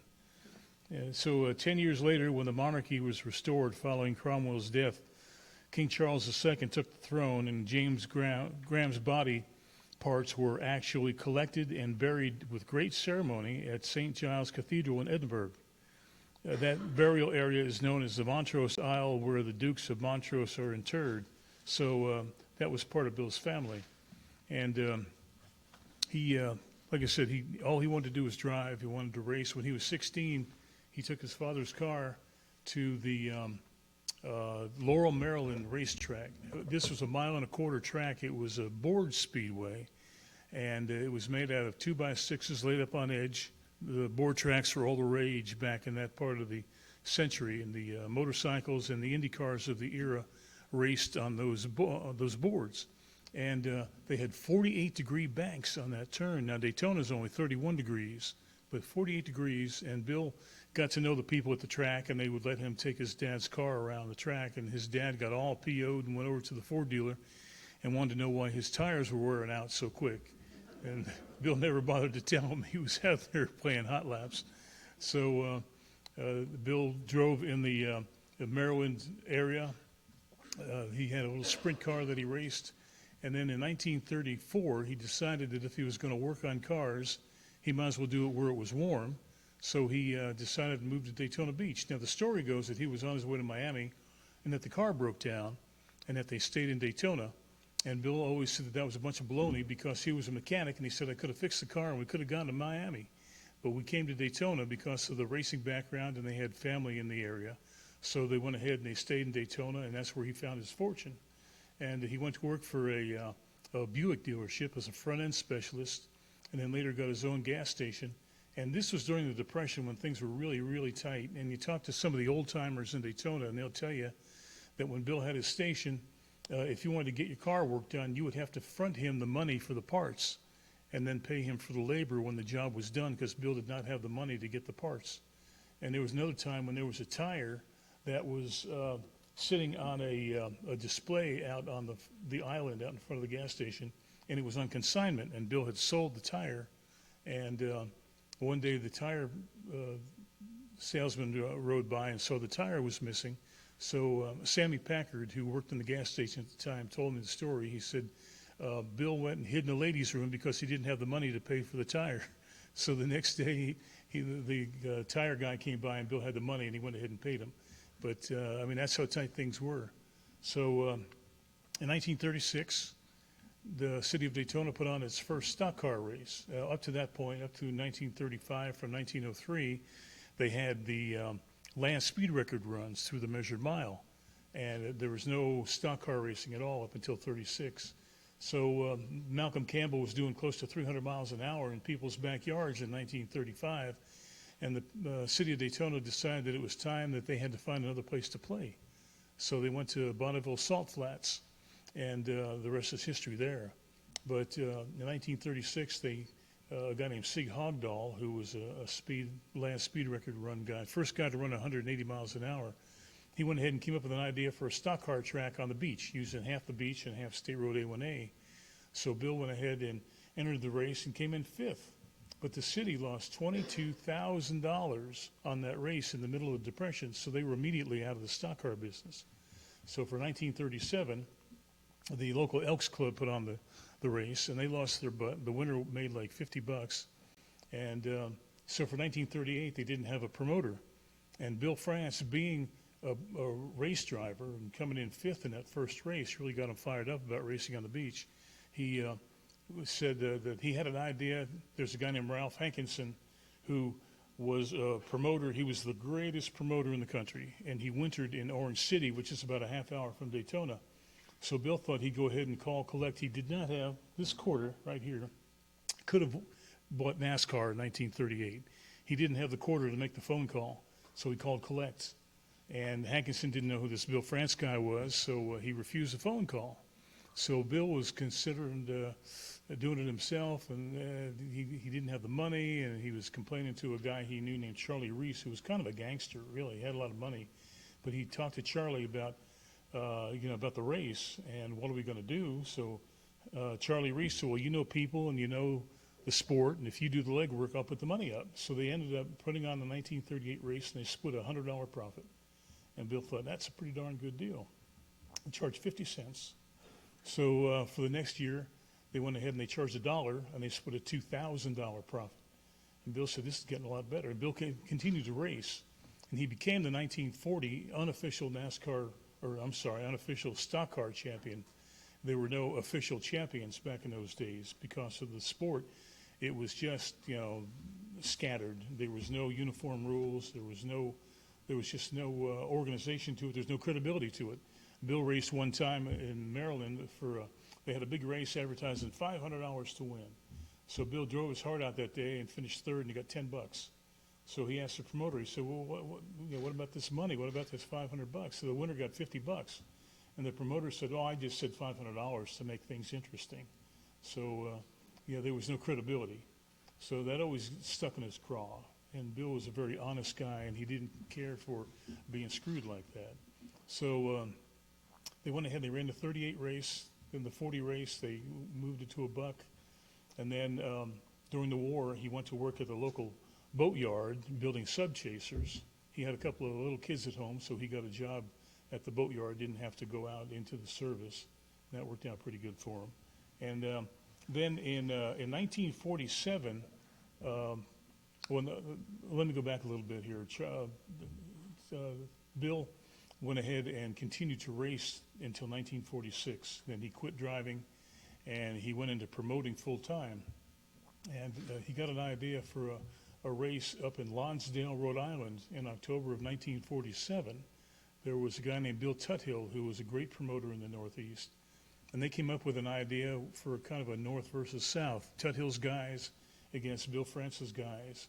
And this was a third of a mile high-banked asphalt track. And nobody thought that it would ever work because stock cars had never been run on asphalt. And they figured there'd be no passing, and maybe you might get 500 people to show up if you're lucky. And so they went ahead and charged $1.20, and they got 9,000 people to show up for this race. So Tuthill and France decided that if this thing became organized, it could be something really special. So they went ahead and they had an idea to bring some credibility to the sport. And in December of 47, just 6 weeks later, they had a 4-day series of meetings at the Streamline Hotel in Daytona. And they banged out the rules, and they selected the heads of different committees and all that sort of thing, and they came up with NASCAR. So for that deal there, Bill gave a stirring speech. In fact, it's so stirring that it covers one whole wall in the Research and Development Center there in Charlotte. And the way he worded this is pretty amazing. He says, stock car racing has got distinct possibilities for Sunday shows, and we do not know how big it can be if it's handled properly. We can go the same way as big car racing, Indianapolis, and I believe stock car racing can become a nationally recognized sport by having a national point system. Stock car racing, as we've been running it, is not, in my opinion, the answer. We must try to get track owners and promoters interested in building stock car racing up.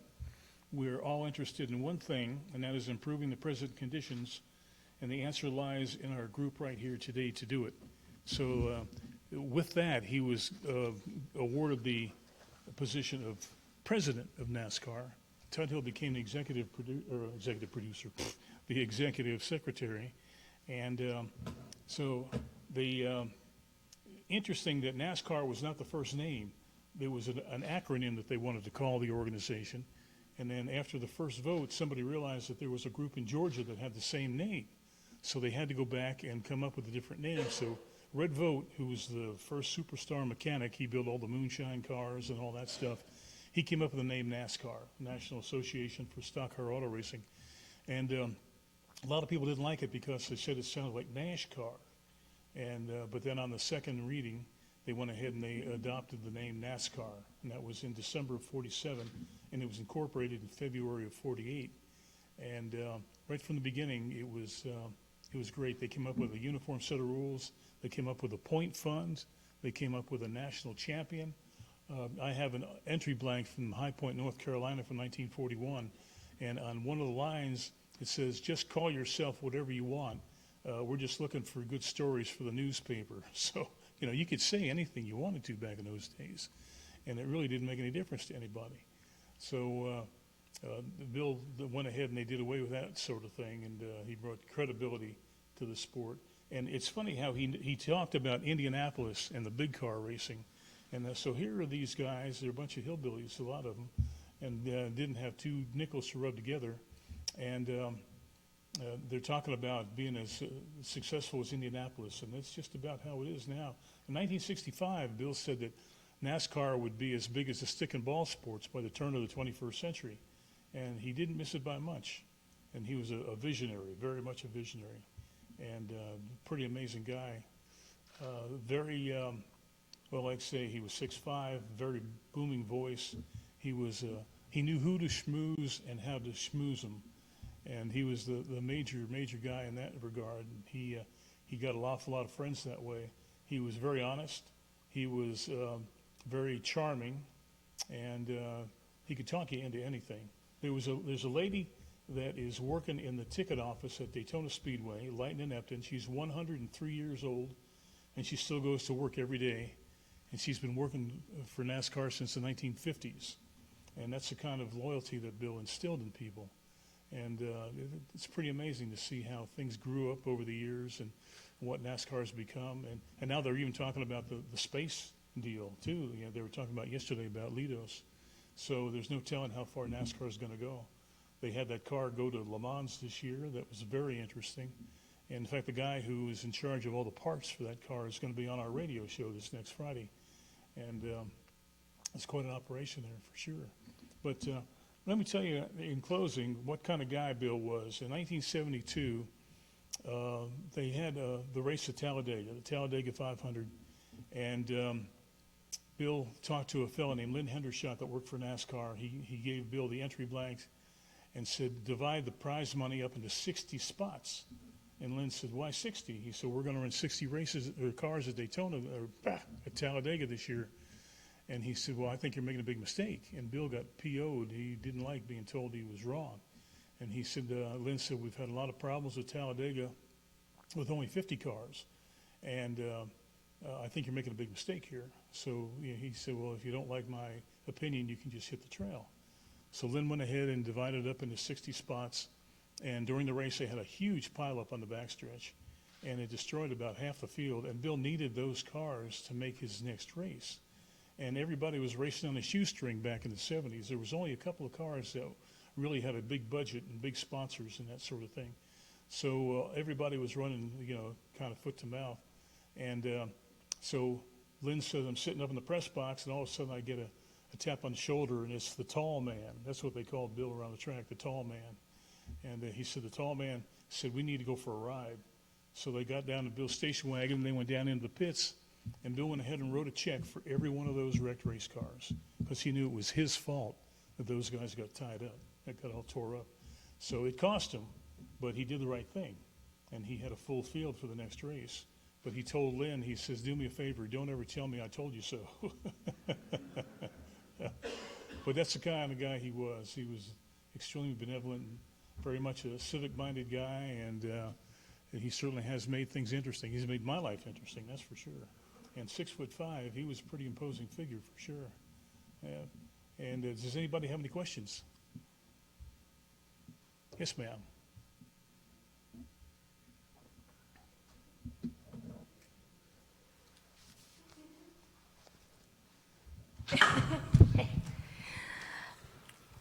Well, first of all, it was very interesting. We're not NASCAR people, but slowly sort of getting indoctrinated through this. We're going to get you. Don't worry about that. We'll get you. So it was interesting. You mentioned that, people could sort of make whatever statements they wanted to make. How, as a researcher, do you then handle that looking back, sort of as an unreliable narrator sort of perspective? Yeah, it's pretty tough before the war. Because that's pretty much whenever, and up through 1946, it's pretty much the thing. It's hard. I mean, there were people that were recognized as national champions, but it's always in quotes, unofficial. Yeah. Uh-huh. Any more questions? Yes, sir. We'll be right there. Oh, what's up, Rick? Hey, Buzz. The philanthropic side of the France family. Can you talk a little bit about that? That hospital there is massive, and I know there's a lot of family involvement. Oh, yeah, they have the France wing of the hospital there, the Halifax Hospital in Daytona, and the Betty France Tower. And they have Speediatrics, which is a special fund for kids. And then they have the NASCAR Foundation, which is another child-regarded what do you want to call it? Foundation, I guess is what you call it. And most of the drivers have their own foundations. Some of them are for animals, some are for abused wives, some of them are for kids, some of them are for this and that. But the giving back is a big, big part of the sport now. And Junior Johnson and Richard Childress had given millions to the hospital in Winston-Salem, North Carolina for kids. And it's just a big part of the sport. And everybody has this, I mean, they're making the money, might as well spread it around a little bit, right? Yeah. Any more questions back there? Buzz, I just want some clarification. Yes, sir. Legend has it that Big Bill showed up at the drivers' meeting at Bowman Gray with a pistol. Yeah. And the drivers were trying to essentially unionize and get better working conditions. And he stood up in the drivers' meeting and brandished a handgun and said, "I'm not afraid to use this if you continue down this path of wanting to negotiate." Is that true? Yes, it is. Okay. That's all I wanted to know. And Ned Jarrett was there, and he said it was true. He had the pistol, and he knew how to use it. And he wasn't going to go up against him. He wasn't going to have anybody mess with his baby. In fact, Mackenzie did a heck of an interesting book on that subject that he'll be talking about a little bit later on. But yeah, old Curtis, Curtis Turner was trying to get financing for his Charlotte Motor Speedway, and Jimmy Hoffa came along and said, "If you unionize the drivers, I'll give you whatever you need." So boy, that's the last thing Bill France needed, and it got to be a real civil war. And Curtis was thrown out of NASCAR for about 5 years, and he was eventually let back in, but he had a lifetime. Yeah, what's the word I'm trying to think of? Man, getting old sucks, you know? Yeah, he was banned for 5 years. And, but then he was allowed to come back in, showed he could still win. And another group got their money together and finished Charlotte Motor Speedway, and Hoffa was never involved, and it never got anywhere. Yeah. Yes, sir, you have a question? Thank you. I'm sitting in the wrong place to use the mic. So Cameron Argetsinger and France were collaborators. Can you talk about that? Cameron Argetsinger and his collaborators? Oh, yeah. In fact, Bill always thought an awful lot of what the Argetsingers did here. And I'm not sure, you know, on an inside track what it was like, but I know that they had a great respect for each other. And, you know, of course, NASCAR first ran the Glen here in 1957. So that's how much that Bill thought of the race. And road racing was extremely rare back in those days. There was only one or two other road races that had ever been run before. And Buck Baker went ahead and came here in a 57 Chevy and won. And they ran in the opposite direction. That must have been kind of interesting back in those days. I was told that France was an official or an organizer for the George Wallace presidential campaign. Oh, yes. And he tried to get Argetsinger involved with that. Yeah, I didn't hear about that, but he was involved with George Wallace back in one of his presidential campaigns, and because they had built Talladega, and Wallace was a big help. So one hand washed the other in that regard, and Bill was really good about that sort of thing. He got a lot done just by being charming and giving back and making deals and all that. Any more questions? Oh, yes, sir.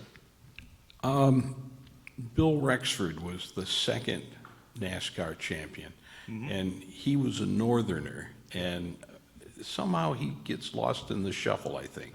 What do you think? Yeah, well, I heard the story, and I heard this from his co-driver, Lloyd Moore, who was from Jamestown, New York, and he said that a year or two after Bill had won the championship, he ran off with his neighbor's wife. And he moved to California to get the heat off him.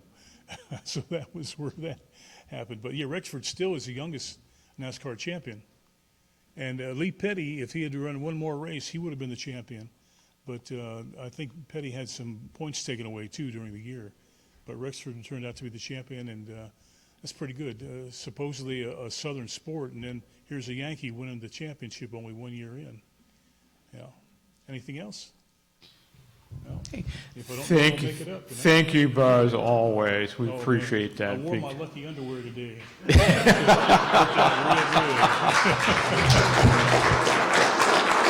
you very much.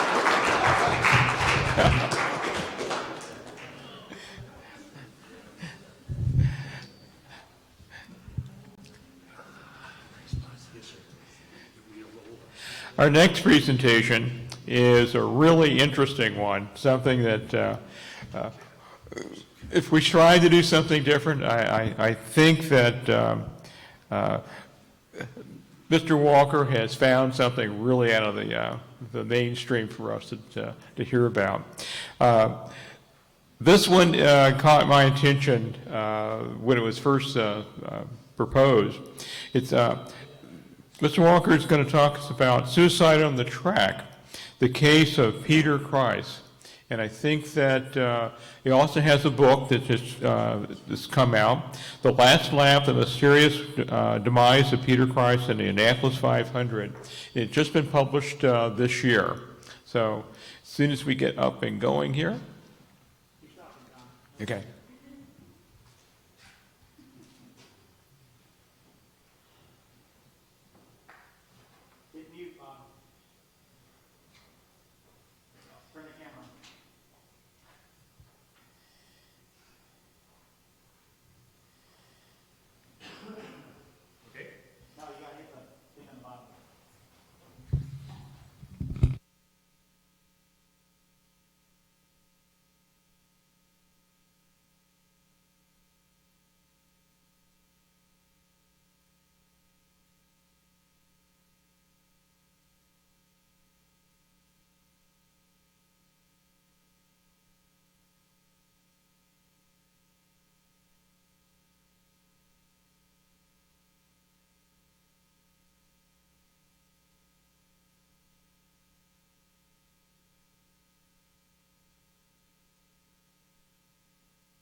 I'm here to talk about my cousin, who is Pete Kreis.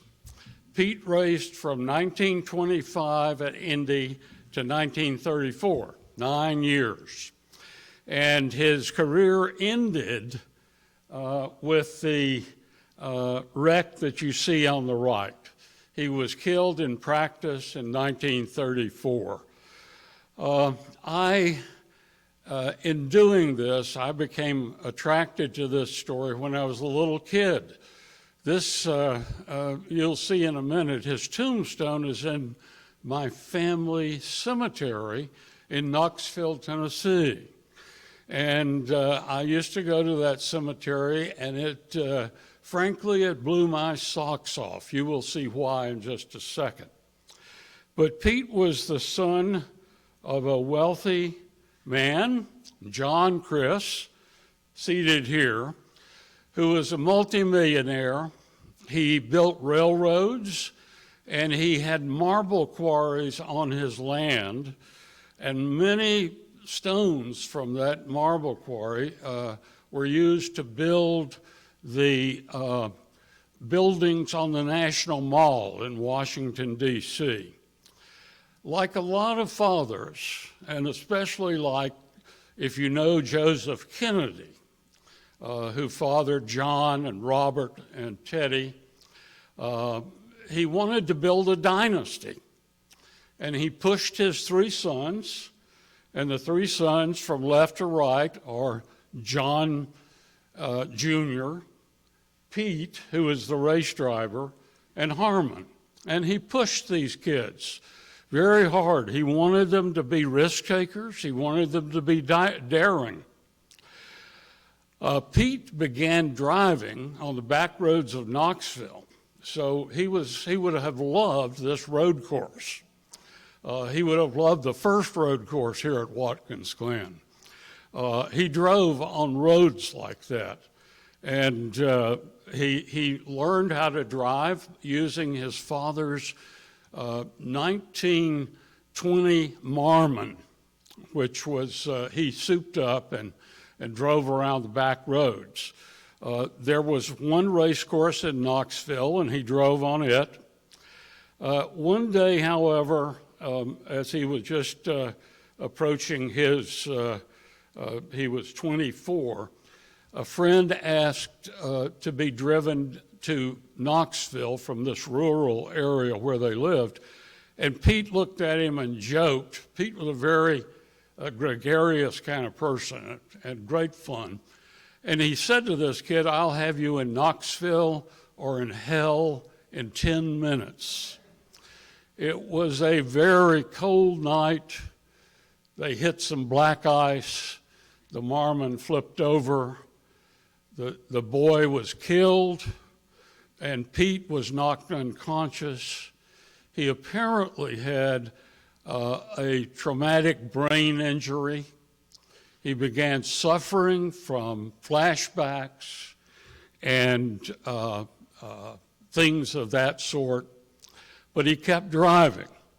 And his father knew his son was depressed, and he knew only one way to go, and that was to keep charging. So he and Pete took the train to Indiana, and he bought his son the top of the line Duesenberg Roadster. And to buy that car, which was $10,000, by the way, and the average salary, I think, was about $600 a year then. So you can imagine what kind of wealth they had. But he had to become a member of the Duesenberg team. And Fred and Augie took him out to the track, tried him out, and they knew that my cousin had speed. This man could travel. Pete got off to a fast start.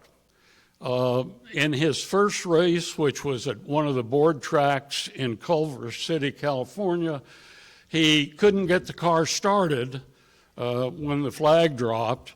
He started dead last and finished second, going through the field, and this man knew how to achieve speed. He was 8th in his rookie year at Indy. The Duesenberg brothers and Peter DiPaolo, by the way, whom I talked with during the course of my research, tried to get him to slow down a bit because he was impetuous. And so he did finish 8th at the Indy in 1925. Tommy Milton, a very famous driver, elected to take Pete to Monza to race against Formula One or Grand Prix cars. And Pete started off on the front row, and the second sweep around, you know the Parabolica curve, which is steeply banked. He came out of that curve in first place and set fast lap.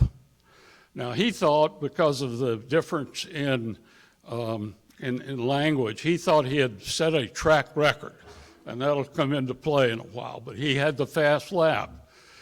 The third lap, the car transmission gave out, and he spun into a curve called the Portalesmo. and it's claimed a lot of cars. It's still there. When you watch Monza, you will see it. He switched to Miller. Miller, he had driven a couple of the front-wheel drive Millers, and he liked them. He liked board tracks. So he switched to Miller, and he had purchased a brand new Miller 91 for the 1926 race. Miller, I don't know whether you know it, but it's a terrific, it is the epitome of racing in the 20s and 30s. A 91 cubic inch engine, a dual overhead cams, supercharged, and front wheel drive. And he was expected to finish high in the 1926 race. Unfortunately, something happened to him, which happened to a lot of us a couple of years ago. He caught the flu. He was hospitalized, and Tommy Milton brought several drivers for him to interview to fill in for him. The one he chose was a little-known man from California named Frank Lockhart. Lockhart took his car and won the race his rookie year. And that event sort of really sort of put the skids to Pete. He never was quite the same after that. To give you a sense of what Pete was like, you can see, by the way, they had the biggest house in Knoxville, still beautiful. His sister lives there, and by the way, his sister, who is now departed, helped me tremendously. Her name was Hazel, and she gave me all of his papers, would answer all my questions. You can see he always had the best cars, Auburns, whatever it was, he had it. A very handsome fella, not terribly attracted to the women. He was not what was the name of the guy who smoked a lot and drank a lot? West? No, the Formula One driver. Yeah, exactly. He's not that kind of guy, but he was always making jokes. He always dressed in a three-piece suit, and he would come to the track in that three-piece suit and go into the shed and change into his overalls. Generally, he would leave his tie on. I wanted to give you a sense of what he was like. When he set the track record or set fast lap at Monza, he went downtown that night and sent his father, and he was always trying to please his father, of course. He sent him a one-line telegram: broke track record and car. Love, Pete. And that's sort of the way he conducted himself, with self-deprecating humor. You can see them here. The caption on that picture was showing how you change a tire at Indy. So with a sledgehammer, I'm sure they were bulky. Now, look at the photograph. When Pete was killed in 1934, his father hired an Italian sculptor to make that tombstone. And as you can see, it's probably 5 feet tall, 18 feet long, and it has on it an exact replica of the Indianapolis Motor Speedway, down to the bricks, thousands of little carved bricks. Now, the other remarkable thing is that car goes off right where Pete went off the track and was killed. You can see it in the lower right. It's incredible. When I saw that first, when I was 4 or 5 years old, I was captivated. It was over for me. I had to know more about this guy. And I have spent off and on through my life learning about Pete Kreis. Pete never finished another 500. He was running fifth in 1932 in one of those Studebaker junk formulas. Crashed into turn 1 at 475 miles. the friends and owners, he gave up his car, he sold his cars, and he would race at Indianapolis. And everybody loved to see him coming. He was just so admired by people. He had a series of DNFs and crashes. And the crash in 1934 resulted in his death and the death of a riding mechanic, which is one of the more perplexing problems of this story. As you can imagine, it captured my attention. When we would, in those days, we would go to the cemetery to clean the graves, that sort of thing, and I would always take a little racing car and bump it around the track, as you can see. And by the way, you can see that the motto on it is "The Last Lap," and that's where the title of the book comes from. Now, when Pete crashed, it was a national story. And I found something that really amazed me. And at that time, by the way, the subtitle here says, "Death of Pete Kreis, a mystery, drivers say." And we'll come back to that in a minute. That caught my attention. And then the subtitle says, "Car wrecked while apparently under control." Now, here's what happened. He was going at a relatively slow speed, about 100, and these cars could blast along on the straights up to about 160. And he went into turn one and then got on top of the retaining wall and slid perfectly balanced for 75 yards. Perfectly balanced. A state patrolman saw this and swore to this. He said, "I could not believe that he was balanced right on top of this." The way he got up on top, look at this element that the track had installed in a few years earlier. This is a berm that comes up from the track level to the wall. And I think that this berm was put in hopes that it would push the cars away from the wall and save crashes, because as you know, turn one at Indy is I think the most dangerous curve in racing.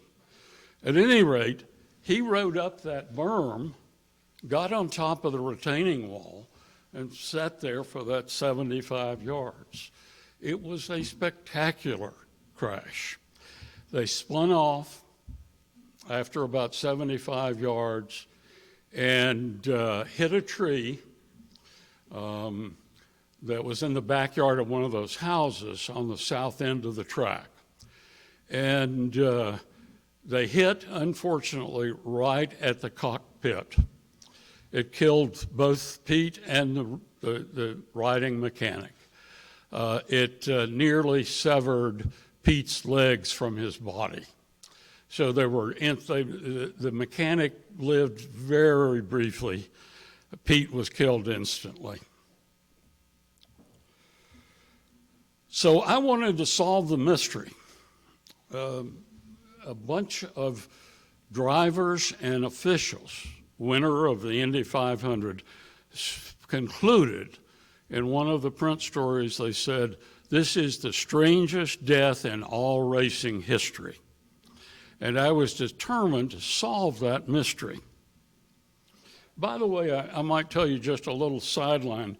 The cover art was done by an artist, believe it or not, in Ukraine. My publisher contacted this fella, and he did that wonderful cover art. Now, I did some research on suicide. The article had given me some evidence to think that there might have been suicide involved. Freud, of course, started his research on the death wish. And that's notorious. We know that it's spurious to some degree. But he said that people who go through a trauma, as Pete did when he killed the young man, have one of two reactions. Flees, the first reaction is people flee away from the danger. And you know that that's notorious about what happened to World War I veterans. They would hear a car backfire and they would hit the ground, thinking that it was shell fire. The second reaction, however, and this is a rare reaction, is that people, if they've gone through this trauma, try to do it again to prove that they can conquer the fear that this trauma induced in them. So we know more about PTSD now, and I think Pete had a case of PTSD. Harvard has done a medical doctor at Harvard has done a lot of research into suicide, and he found that potential victims of suicide engage in a series of near-death accidents to practice subconsciously their final act. Their psychological pressure closes them off from other people. They lose friends. There is often a slight precipitating factor that may be very tiny, but it kicks them off. And then in some cases, and this is of course the key to proving suicide, there's an announcement in a note or gesture. Pete began to practice suicide. One of my uncles knew him well. Pete decided to buy an airplane.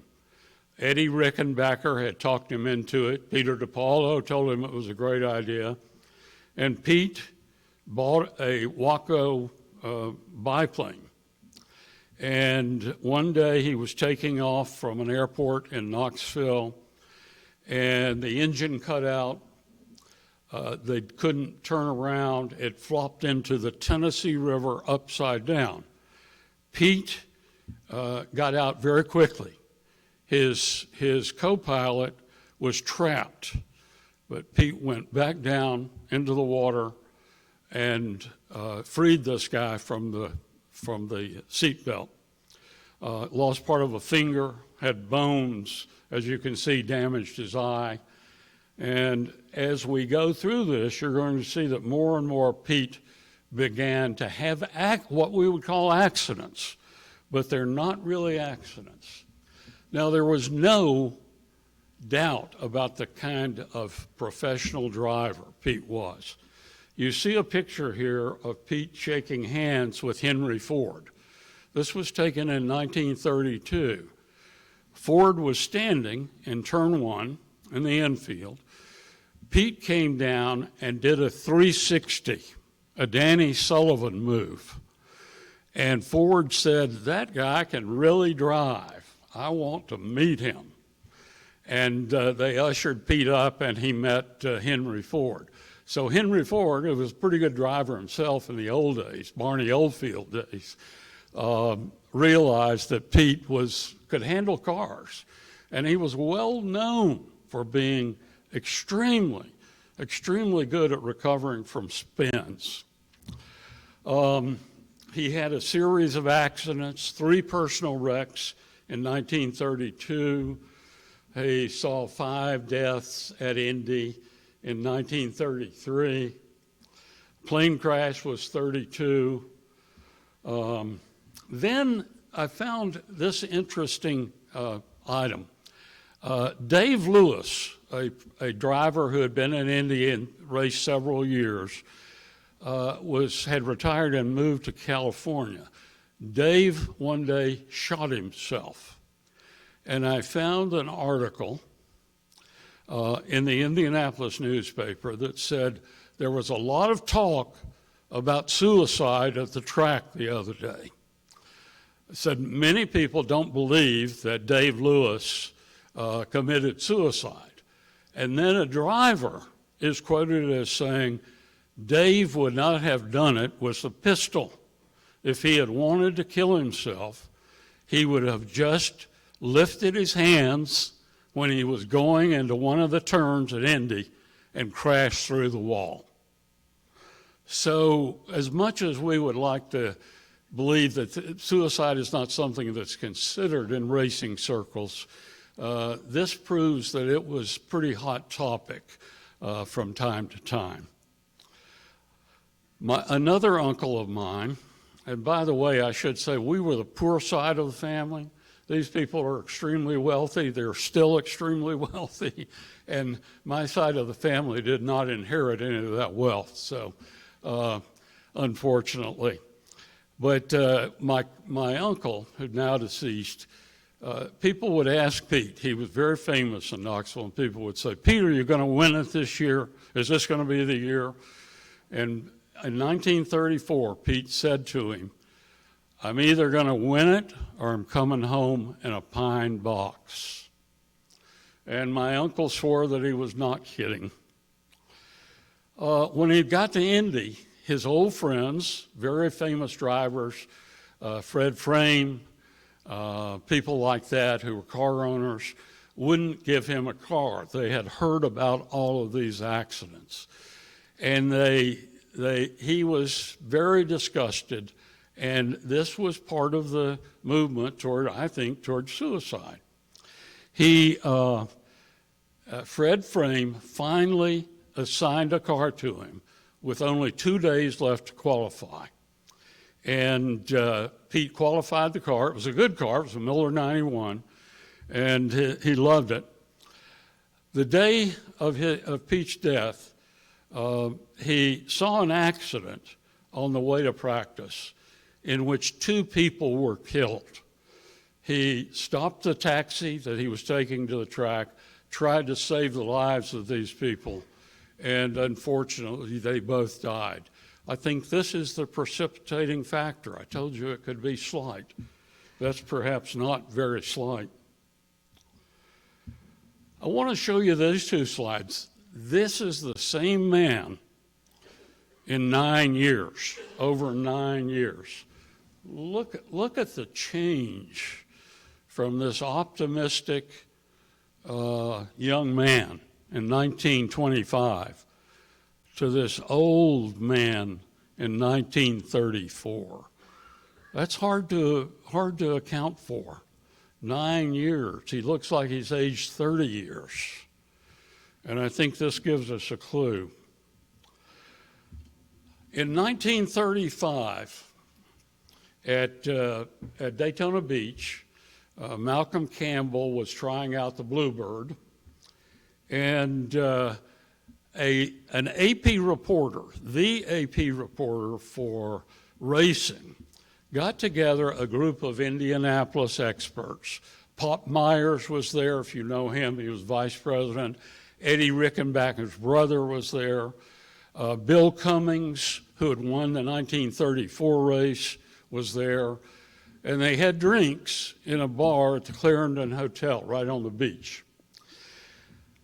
They went through what I call an inquest, coroner's jury, into what happened to Pete Kreis.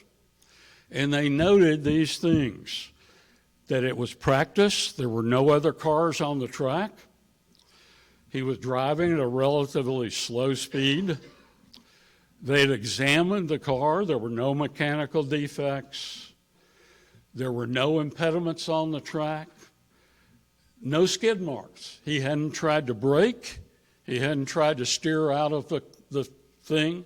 As the reporter said, it appears that his car was under control when he went up on the wall. And then this phrase appears, and Pete was apparently in good health and spirits. If you know anything, that's an invitation to draw a conclusion that this was suicide. But they didn't draw that conclusion. They said they finally decided they just couldn't reach a conclusion. They called it the strangest death in all racing history. Questions remain. Could Pete really have taken, if this is suicide, could he have taken a riding mechanic along with him. That's the biggest objection. The researchers that I've read point to the fact that when someone is on the verge of suicide, he just closes down and he's got a psychic vision that just closes down and he doesn't consider other things. There was, of course, a precipitating event. We know that suicide can be an impulsive act. He could, however, and this is my alternative, had been having a flashback. He mentioned these flashbacks. He talked about them, and he said, every now and then I lose my nerve, but I get it back. And it may have been that he was having those flashbacks. But the biggest thing, of course, is there was no note or gesture. Now, I told you about Pete's sister, Hazel. Hazel was quite old when I met her, a wonderful lady, just wonderful person. Strong, energetic, three of her brothers died and she took over the family and ran the outfit. When she called me one day and said, Bill, I need you to come down, we need to have one of our talks. And when I got to her home, this big Italianate villa, she said, Bill, I have something I haven't told you. And I could see she was getting old and she knew she was headed for the last roundup. And I said, well, Hazel, what is it? And she said, Pete knew he was going to die that day. And I said, well, Hazel, how do you know that? How do you know that he knew? She said he had a premonition. And we'd been talking for years, and she hadn't told me this story. I said, well, how do you know this? She said, Pete had a diamond ring. And I used to tease him about that diamond ring. Every time I would see him, I'd say, Pete, when are you going to give me that ring? I want that ring. And he would tease her back. They were very close. And he'd say, no, Hazel, it's not time for you to get the diamond yet. Well, right before the practice run, right before Pete went out for his last run, he took the ring off, gave it to the pit captain, and said, if anything happens to me, make sure that my sister gets this ring. Now, Hazel saw this as a premonition, that it was God's will that Pete was going to die, and she knew it, he knew it, and he accepted it. I see it as a gesture announcing that he had decided to commit suicide. And that's the final, or the closing, near the closing chapter of the book. That's what has convinced me. I don't know of any other way to interpret this. I don't believe in premonitions of this sort. Now, the end of the Kreis dynasty. Pete's father was overjoyed because the tombstone was named the best tombstone of the year 1935 by the New York Times. I guess that's a runner-up prize, but at any rate, you can see here the car.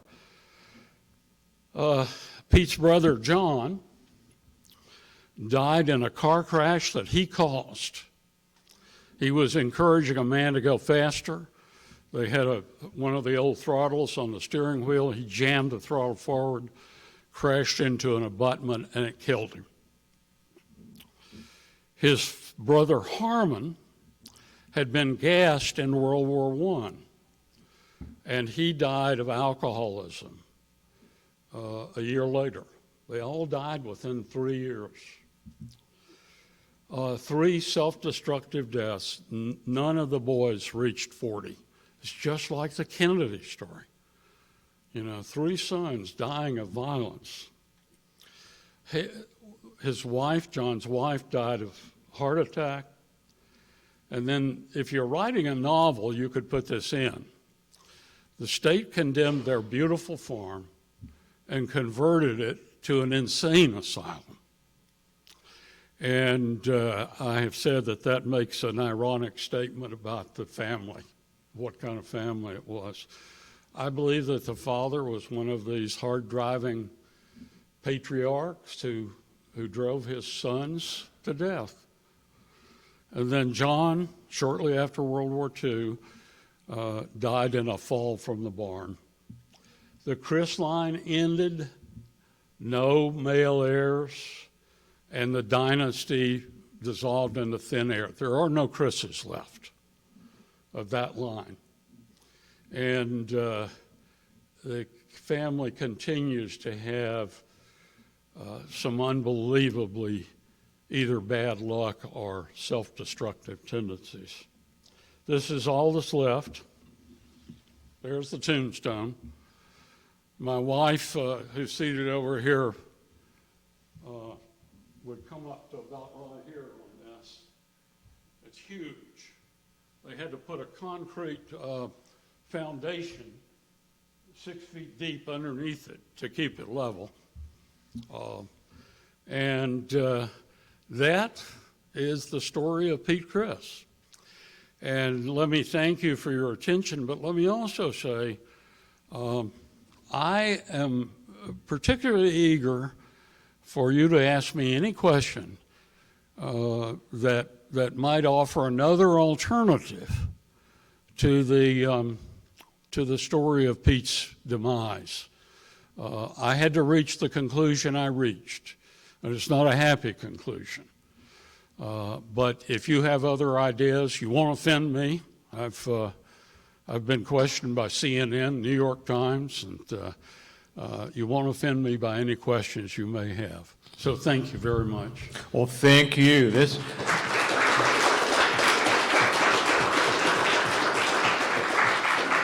You may have retired the trophy, one of the more interesting presentations we've ever had. I'll put that right out front. We got some questions.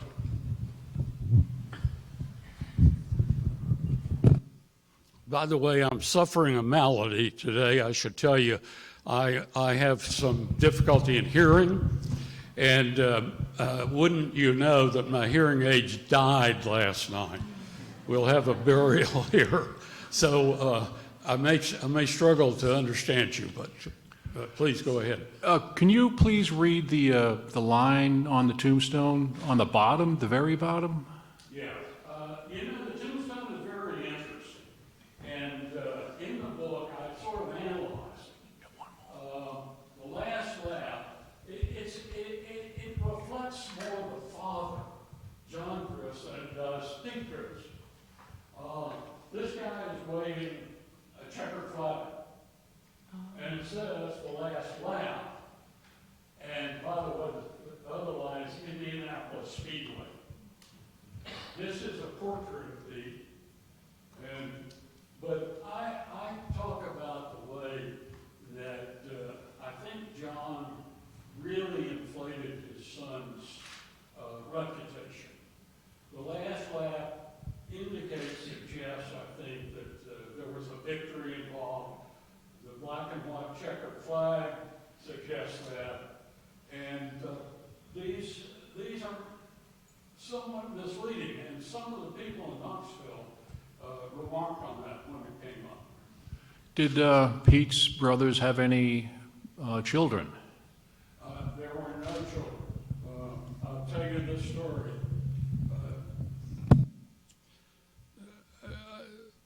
The sad part about this family is there's a history of suicide in this family. And to be honest with you, I had promised Hazel that I would write this biography, and I did not include the notion about the other people committing suicide. There was one son of John, the older brother. He wanted to be an opera singer, and they had the money to make that happen. And John was trying out to be an opera singer. One day he had been put down by a music director and was told he just did not have the voice to be an opera singer. He went home and chiseled out a part of the floor, a wooden floor. And he took a butcher knife and jammed the handle of that butcher knife into the floor and then fell on the knife and killed himself. And this is the way this family has lived. Very sad business. And I could tell you, you would know them. I guess I can go ahead and say this. This family owned all of the Ruby Tuesday restaurants in the United States. That's what they did with their money following this sad event. But it's a family that is filled with tragedy after tragedy and still going on. I wonder if today it would be possible to do a computer simulation of that situation and see the circumstances under which a car could leap up over that wall. You know, it is an amazing thing. It is an amazing situation. I wondered about that, and then I came across this picture of the berm. And I think if it were going fast enough, and 100 would certainly be fast enough, that it would go up that berm, get a bump off that berm, and then be propelled along the wall. I found this in a book by the official track historian. And this picture, and it just said these berms were intended to direct cars back onto the track if they were headed into the turn wrong, but they tended to get cars airborne. And they were done away with 2 or 3 years after that. So I wish I knew more. If you've ever tried to research things at Indianapolis, it's difficult. They're not as welcoming as our research center down here. And, you know, you need to go through, really do a deep dive into archival stuff to find that out.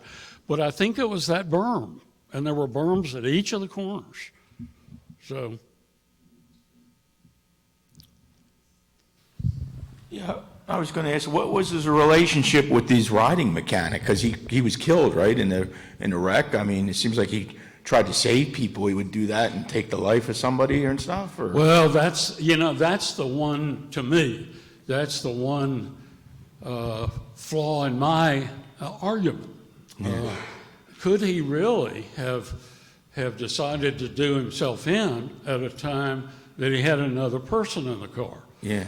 Now, I must admit I gave in to psychological theorizing, and what I said was that it might have reminded him that of the young man he had in his car when he had the accident in Knoxville, that he had a passenger in the right front seat. And that's the only thing I have, and I must say, I thought long and hard, and if you read the book, you will see my sort of agonizing over this interpretation. But the diamond ring story is such powerful evidence that I have to believe that that's what he did. Okay. And what about his brother and his father? Was that a suicide too, or I mean, could have been? No, I don't think he did. He was this man never gave up. Never gave up. He was the son of a Civil War hero. They did foolish things to test their luck. Foolish things. And he taught his sons to do foolish things. So it was a difficult thing. I see we're reaching the end, and I've enjoyed this. Can I tell you one more story? And this is just very brief. This combines a lot of the elements of this weekend for me. When some years ago, I had written part of this book, and I've written this book 100 times, different ways. I decided that the quickest way to get the story out would be to get Paul Newman to do a movie about Pete. And I thought about how to do that. And I knew a man that probably many of you have met, Reeves Calloway. Reeves set up his cars, Paul Newman's cars. And I gave Reeves a call, very welcoming sort of fellow, really nice guy. And I said, I need 15 minutes of your time to tell you a story. And he said, sure, come on up. And my wife and I drove up to Connecticut, and I had a picture book then, and I gave him this whole thing that you've just seen. And he said, well, that's a very interesting story. How do I fit in? And I said, I want you to give this to Paul Newman and see if he'll do a movie of it. And he said, Paul will love this story. And he took the books and took them to Paul Newman. And Paul decided he could not do it because he was too old to play the lead. And so now I have a very nice letter from Paul Newman on my wall. And that's the end of my near miss, let's say. Thank you very much. Thank you. Thank you very much. Again, that's probably retired the trophy, at least for a good while, of incredible presentations we've had. Now, we get to our final Bernie Ecclestone Formula One lectures for this round.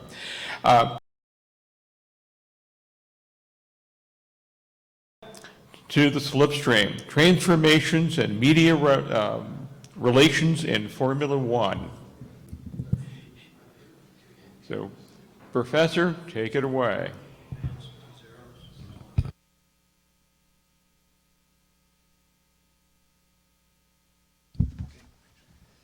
Thanks very much, and what a story to follow.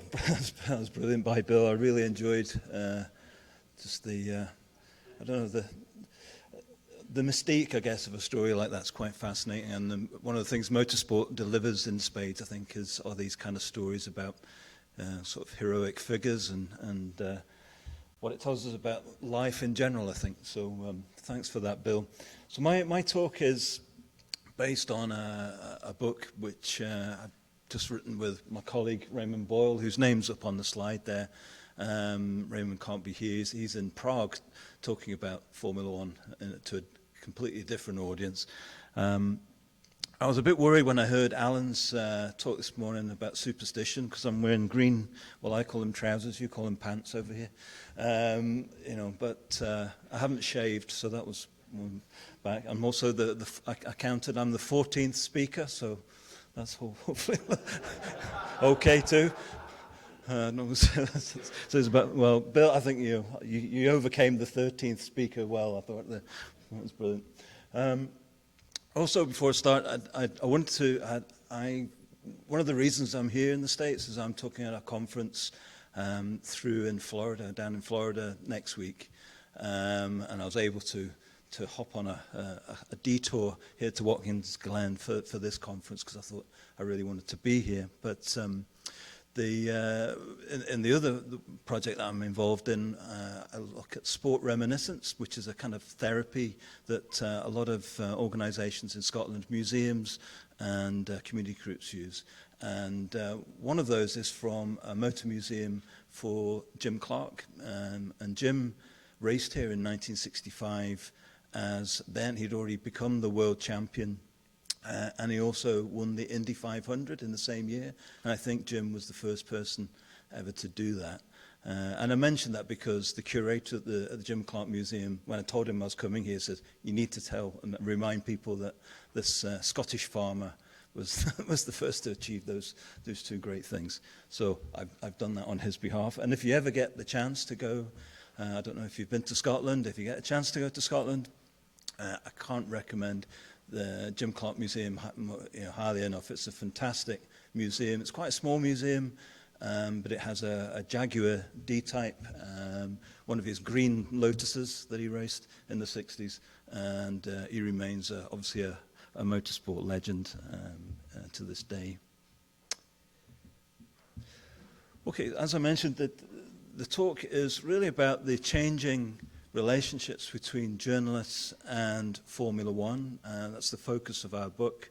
I'm mainly going to talk about the kind of historical aspects of that, but also point towards some of the contemporary issues that this has raised. We researched the book by doing interviews. We interviewed journalists, both contemporary journalists and journalists that have been in F1 or motorsport journalism for many years, many decades in some cases. And we also spoke to broadcasters, and we spoke to communications managers who work in F1.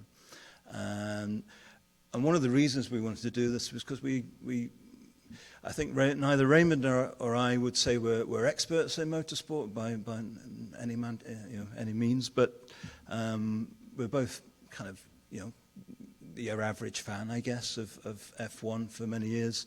But what we noticed as kind of researchers of the relationships between media and sport, that F1 is delivering something different, new, I think, in this relationship, and it may be signposts to where other sports, other global sports, may be heading in the future. And that was one of the reasons why we were intrigued to explore this with journalists, with broadcasters, with the comms people from within that industry, and see what they thought, what was going on. Because definitely, things have changed in that sport quite radically, certainly since Liberty Media took over, of course. So that was one reason for writing the book. The other really is, I guess, to look at how the ecology of, the media ecology of motorsport has changed. So we place the contemporary media relations in a broader historical context. We identified the central role that the media, particularly television, has placed in the history, structure, and the governance of the sport. And the governance of the sport, Bernie Ecclestone's been mentioned various times, and he's had his fair share of run-ins with the law and governance throughout his reign in Formula One. For a used car salesman who is recently been charged, found guilty of tax fraud. Who would have guessed a ex-car salesman would have been charged with that? But certainly, he made, obviously, Formula One a very intriguing and lively, and I guess a kind of business that it became, or has become, but arguably it's moved on from his reign too. And I'll talk a little bit about how in Ecclestone's period, the media kind of built a certain type of media relation within the sport, which was maybe unique. And the sport enters into a kind of digital age of engagement through, we heard about podcasts yesterday, obviously even things like TikTok and so on are just awash with content to do with Formula One. That intense relationship between F1 and the creative industries not only shows us something about where the media are changing, but also how we understand what even the term sport or motorsport means, because I think that there are aspects of how the sport is changing because of the media, which again are intriguing and tell us something a bit different about our relationship with it. So those are the reasons why we wrote the book. And the lights keep dimming on and off, but I'll persevere. But first, my historical journey about Formula One begins with this guy here who you may have heard of, Murray Walker. He was BBC and then ITV commentator or announcer, as you'd call here, for many years. For somebody of my generation, Murray Walker was synonymous with motorsport and Formula One. His voice, I mean, I can hear it now. It's quite a high screech. I think somebody said it was like a 500cc motorcycle, kind of high pitch, kind of rev. And he spoke that quickly as well, very high pitched. He always delivered the picture at the bottom there. He's standing.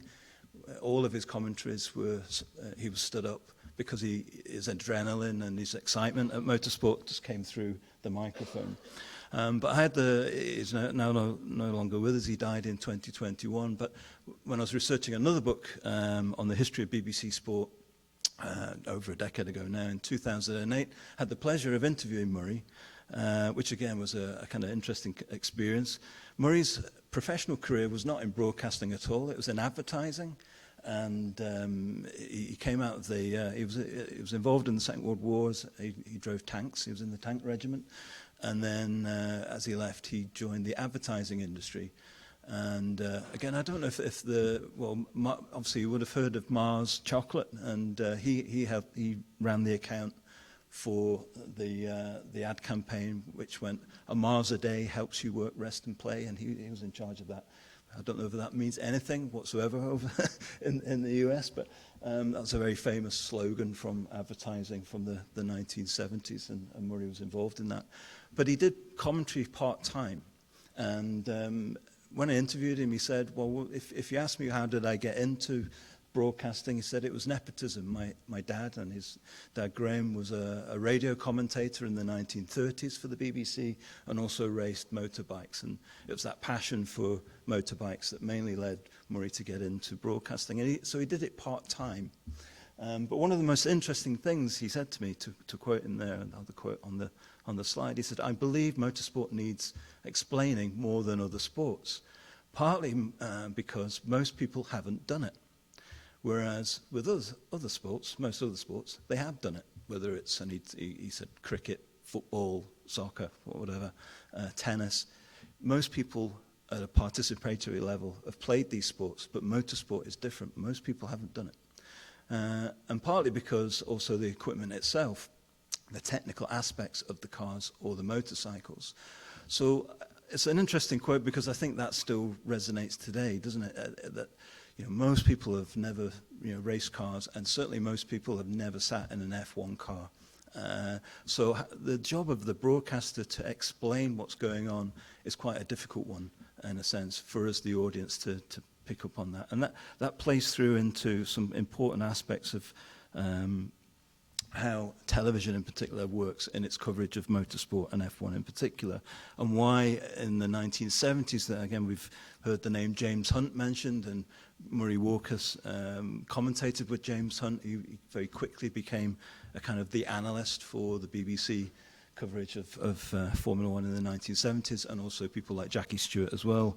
And today for Sky Sports, Martin Brundle is probably the most well-known ex-driver that does broadcasting for F1 on British television.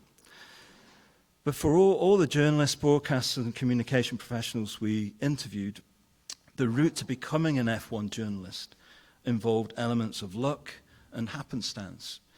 Really was the professional journey into F1 journalism by design or straightforward. Rather, journalists followed their instincts of the kind of career that they wanted and developed their craft of journalism and moved quickly when an opening appeared or into their chosen career. And another good example of that, apart from Murray's, I guess, was Maurice Hamilton, again, a well-known motorsport journalist, but also author from Ireland.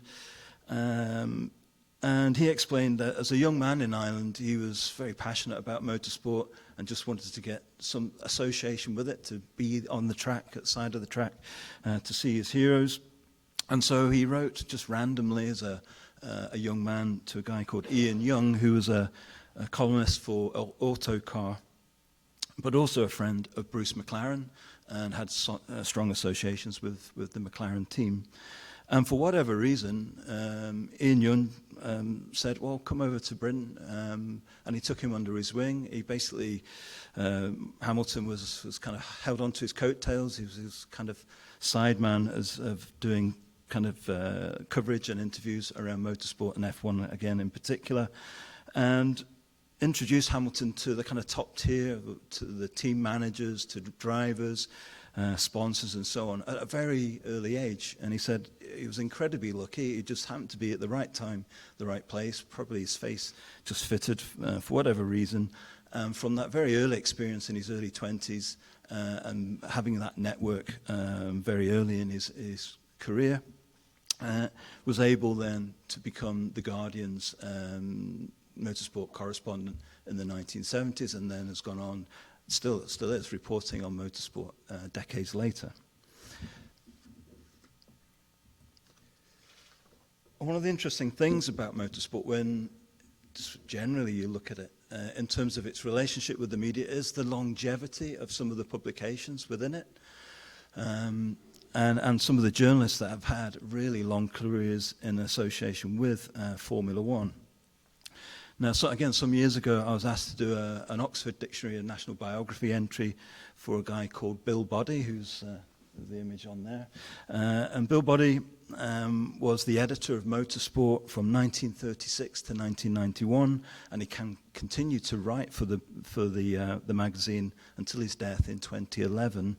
So that was an 81-year career as a journalist in motorsport, and at the time he was not only the longest serving editor in the British media, but I think the longest serving journalist non-stop in the world, 81 years, which is quite incredible.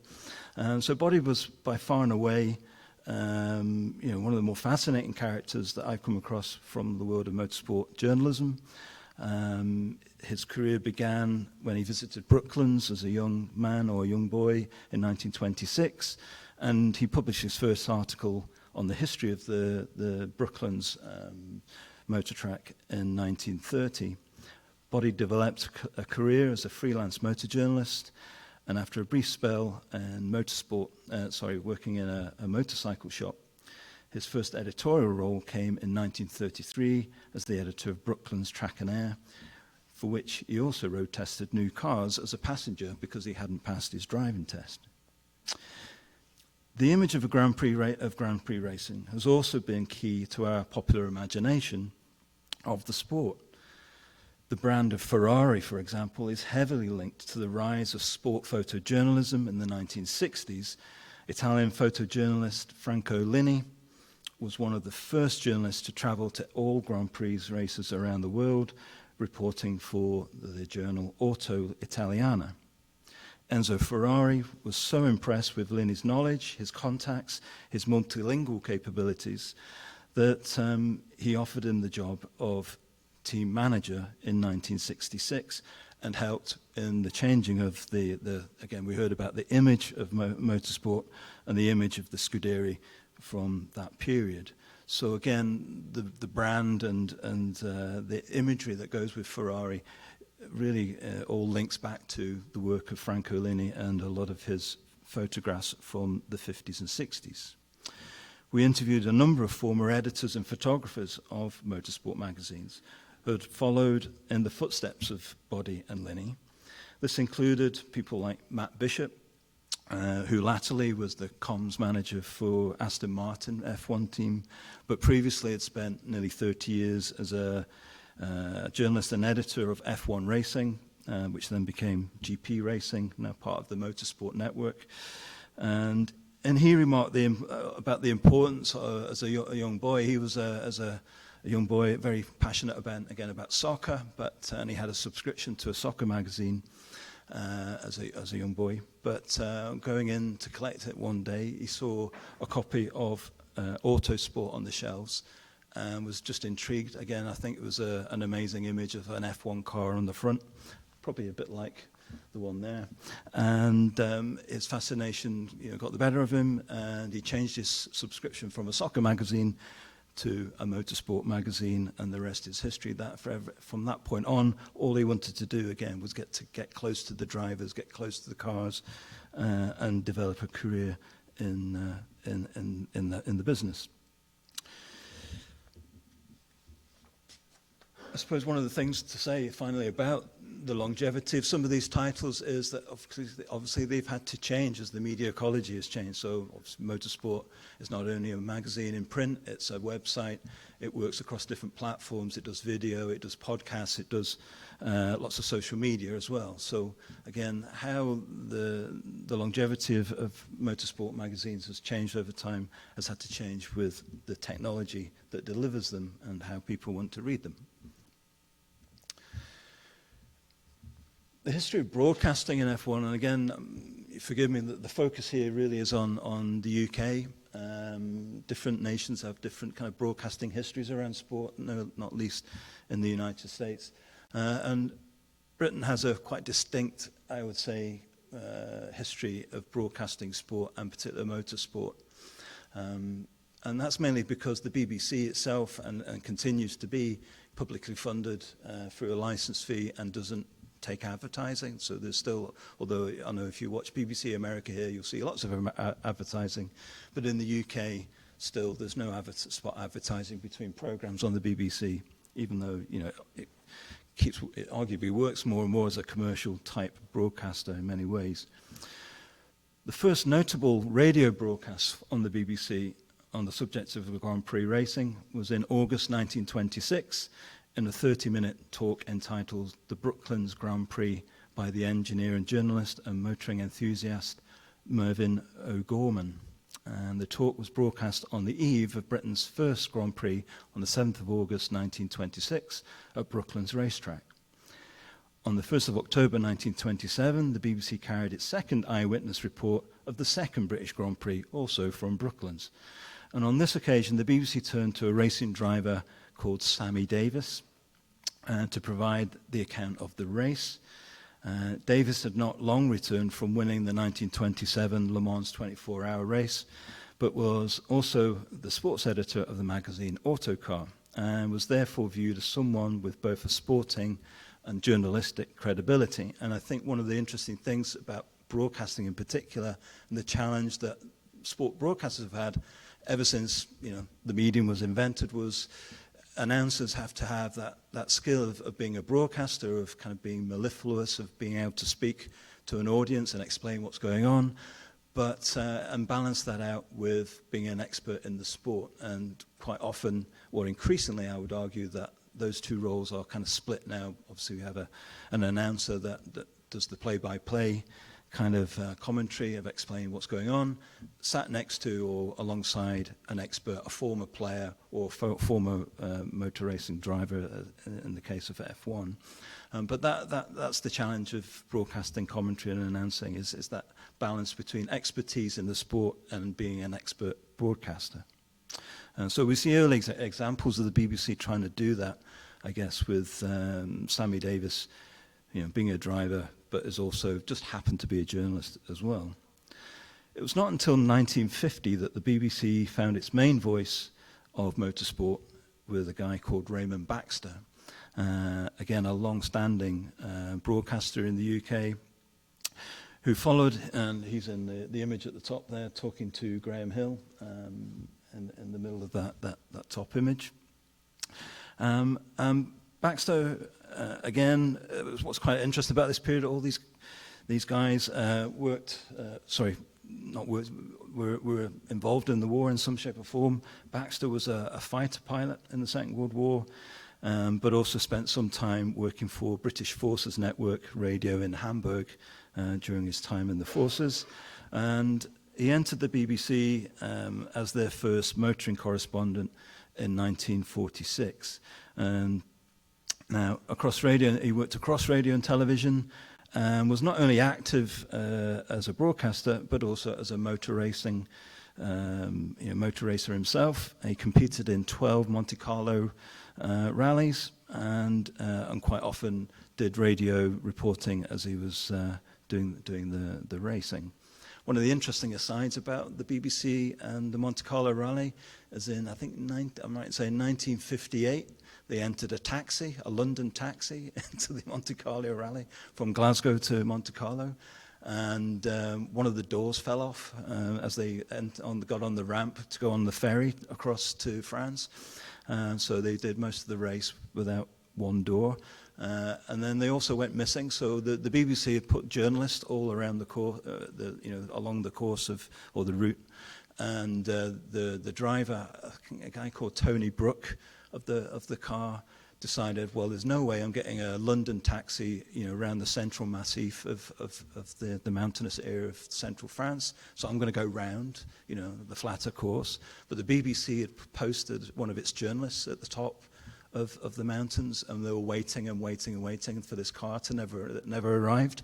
And so they posted back to London to say, we think he's crashed, he's disappeared.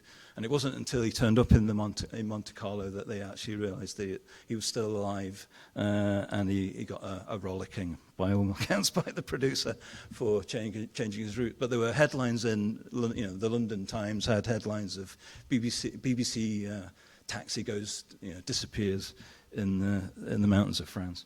So anyway, that's an aside. But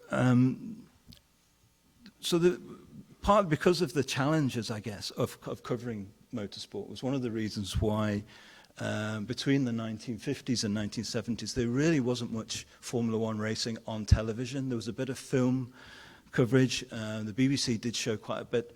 Again, one of the producers of BBC Sport in this period in the 50s and 60s said to me they used to buy film from America, actually, of crashes, and their editor used to just put them all together in a 2-minute sequence of just lots of car crashes on whether it was whatever sort of track it was from the States, because they thought the audience found that entertaining for whatever reason. I guess that's one of the appeals maybe of the jeopardy of motorsport on TV. But if we let's think of a sport like boxing, for example, that's relatively straightforward to cover because it's what you might call maximum action in a minimal space. Whereas motorsport, well, it's maximum action, but it's in a really expansive terrain. Look outside here. Trying to cover that on television or on radio is a logistical nightmare. It's a real challenge, even to this day, arguably. So you can post cameras all around a track, but how you make sense of that for the audience is really difficult. And that was one of the reasons, really, why motorsport didn't take off on television in the UK, certainly in this period, because it was either too expensive to do that, or they just hadn't figured out what the best way of doing it was. So during the early 1950s, Baxter persuaded the BBC also to create its own motorsport events. So one of the interesting things is hill climbs is obviously was a big thing in the UK from the 1920s onwards. And just after the war, Baxter came up with a new competition called the BBC Television Trophy, and him and a producer came up with a bespoke track just north of London, so it was easy to get, again, the outside broadcast cameras there. They set the course so that they could strategically place the cameras in the right places and so on. And this lasted for about 7 or 8 years. And one of the interesting things about it is the image below is the trophy there. That is what's called an image orthicon camera, which was the main camera that the BBC then used in the 1950s. And so they had an artist, a designer, design that trophy that looked like the camera, and that was first used as a motor racing trophy. But from 1954, the same trophy was also used for what's called the BBC Sports Personality of the Year, which still continues to this day. It's one of the most prestigious awards that sports people in Britain receive from the viewers. So viewers vote for who they want to win that trophy. And in 1961, we've got Stirling Moss there on the left receiving it. So again, the lineage, I guess, of a kind of major sporting award has its links back to the BBC trying to create a motorsport event for its cameras, for itself, that it knew it would cover. And so it's a nice kind of link back, I guess, to that early history of how broadcasting of motorsport began on the BBC. It's also interesting to note that Formula One drivers, or motorsport drivers more generally, have won that trophy on 8 occasions, I think I'm right in saying, which is only surpassed by athletics. So even, many people would argue that football, soccer is the biggest sport in the UK, but in terms of that trophy, it doesn't equate, it doesn't link. And I think partly one of the reasons for that is that motor racing drivers just have that kind of hero factor. They're risking their lives. They just become kind of heroic figures like Stirling Moss. So the winners include Stirling Moss, John Surtees, Jackie Stewart, Nigel Mansell, Damon Hill, and Lewis Hamilton, and in fact, I think Hill and Hamilton have won it on more than one occasion. So the success of that award and the success of F1 drivers in that award is maybe suggests it was a signpost to the broader cultural appeal of F1 to the British public, even though in the, like I say, the 50s, 60s and 70s, they didn't really see very much action of drivers at all. But they continue to be worshipped, I guess, as key sporting heroes within British popular culture. Okay, now the Eccleston part. So, like I say, Bernie recently found guilty of tax fraud at the grand old age. I think he's now about 96 or something, certainly in his 90s. But for many years, obviously, the doyen, the extrovert, controller, owner, commercial entrepreneur of Formula One. And one of the interesting things in talking to the journalists was, and I'm not going to read through them, hopefully you can read them on the screen, there's a number of quotes about how what they perceived was the relationship or the access that journalists had during the Eccleston era. And I think to sum it up is basically that Eccleston just loved newspaper coverage, whether it was good, bad or indifferent. He didn't really care. But if F1 or his name was in the papers, that's all he was interested in. So it didn't have to be a good news story, it could be a bad news story, but it was just getting the visibility of F1 out there. He liked to be controversial. I think Rebecca Clancy, who's one of the few female F1 journalists of the moment, of the Times, she said Bernie's was excellent at creating headlines. In F1, it was known as throwing a grenade. So he was well known for throwing a grenade all the time, I guess, to get in the news. The ability to more or less get access to all areas of the racetrack is one of the major differences of the late 20th century compared to how things developed once press officers and communications managers came into the sport.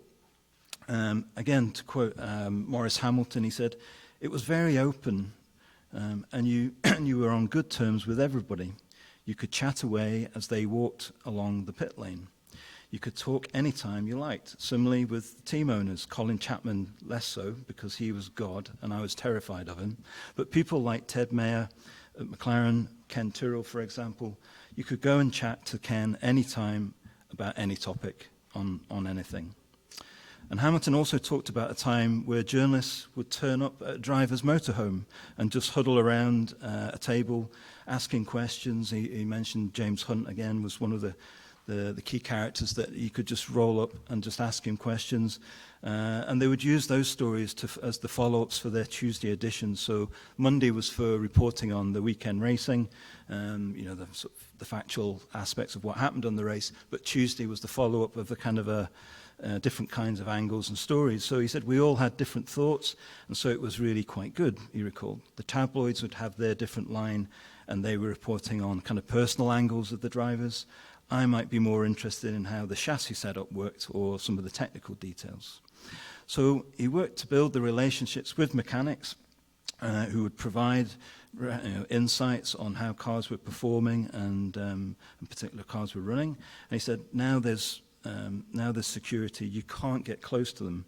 He said, now they're not allowed to talk to you, they're scared and terrified of breaching their protocols. So I think one of the key things that started to come out of the conversations we were having with journalists was, particularly the ones like Maurice Hamilton who've been doing it for decades, was they've seen in the last, since Eccleston finished, actually, and Liberty Media took over, is a far more control about how the media relations work and the access that they have into the pit lane and with drivers, which is far more kind of controlled and timed on particular days and at particular times.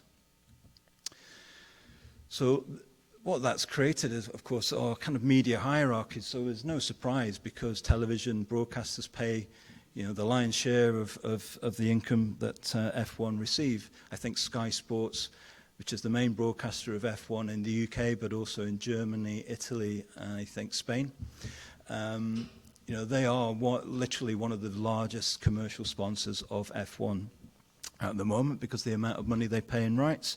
So there's no surprise that they get first access and incredible access, really, around the paddock. So again, we've got the Martin Brundle there talking to Brad Pitt, and again, this kind of the pre-race walkthrough and walk around has become synonymous with how Sky cover the sport. Martin Brundle is the one that leads that, and we're talking about the image of the sport, the rubbing off of celebrities that were also there in the paddock, but you won't find one single journalist on that pit lane. They don't have that access. They're back in some media centre somewhere watching it all on screen, unfold on screen.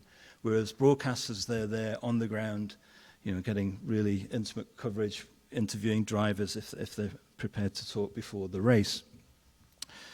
Sports writer Richard Williams, again, who wrote a fantastic book, Racers, which is about the 1996 season when Damon Hill won the championship, and a great insight into, again, how one season unfolds and the narrative unfolds around a story. He argues that then, so again, we're going back to the 1990s, and until maybe 10 years ago, I would say, that television provided the images, but it was the tabloid newspapers that provided the stories for the British public around F1. So until, for a good 20, 30 years, newspapers remain important for telling the stories, for the angles, for, I guess, celebrity culture around sport and some of the scandal, of course, around the sport.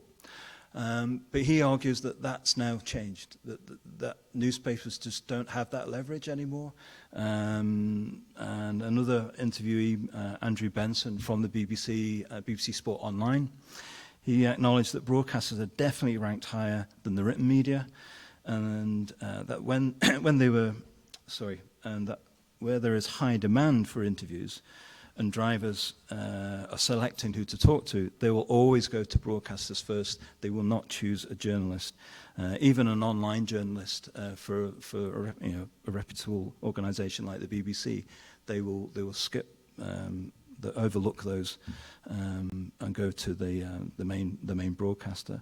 So fundamentally, they're using the media to expose their brand, he said, as they see it, which is part of the complications of the job from the media's perspective, so you can understand why they're going to rank the importance of outlets as far as they're concerned. So the quality of access, what happened in there, the quality of access dictates really both the ranking order, but also the quality of the media representation that any particular outlet can produce. And so that continues to be a major struggle for what we might call traditional journalism within F1. I'm conscious that lunch awaits us soon.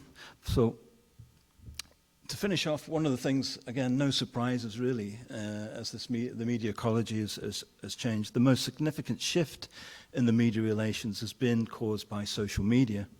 Many journalists noted frustration with how drivers and teams released information on social media, usually Twitter or X, or Instagram, that stands as the final communication on particular events. And Lewis Hamilton has done this on numerous occasions, where if he wants to get a message across, he'll use his social media outlet, but he won't talk to a journalist. He'll just say, if a question about whatever the matter is arises, he says, just go and look at my social media, there's my answer. So when questioned further on the information released on social media, drivers are reluctant to expand on the detail, preferring to let their comments and images posted on social media stand as the final point of communication. Longtime journalist and author Maurice Hamilton again believes this has changed everything, and Rebecca Clancy of The Times argues that when drivers have their own media outlets, why do they need to talk to us? So to conclude, we would argue that the rise and importance of social media in the last decade or so has cut across the value of traditional news media and accounts of the race. By the time the newspaper hits the shelves, or even the website, the main story of the race has been told and covered on multiple channels, broadcasters and social media, with multiple perspectives from different commentators. This has changed the dynamic and become the key factor in both policing behaviour, but paradoxically allowing drivers to take greater control of the narratives that surround them. In so doing, it has allowed the drivers and the teams to reach out to a wider audience, many of whom simply do not read newspapers anymore. And there, I'll finish.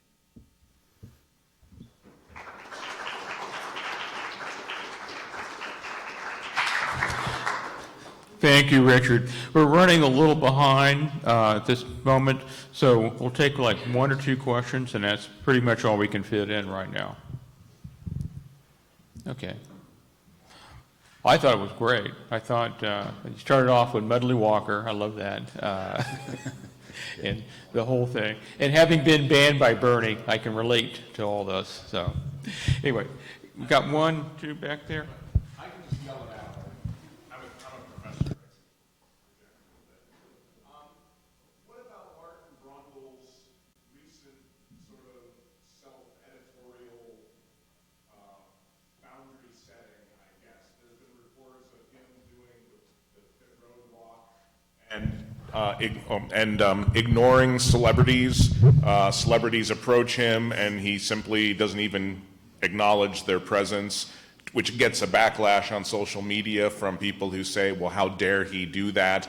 Isn't he a journalist? He's supposed to be talking to these people because they're there at the event. But it's almost like he polices the access of who's worthy and who's not. I'm just wondering if you have any insights to that. That's a good point. I think it's, Brundle's obviously of a particular generation of driver, and probably his view would be is that I'm an authority on this sport, and although I can see the commercial importance of having, again, all these celebrities and sponsors and corporate interest in the sport, which is all good for the sport in terms of its finances, in terms of, I guess, let's call it the ethics of the sport, what the sport's about, the drivers and the racing and the teams.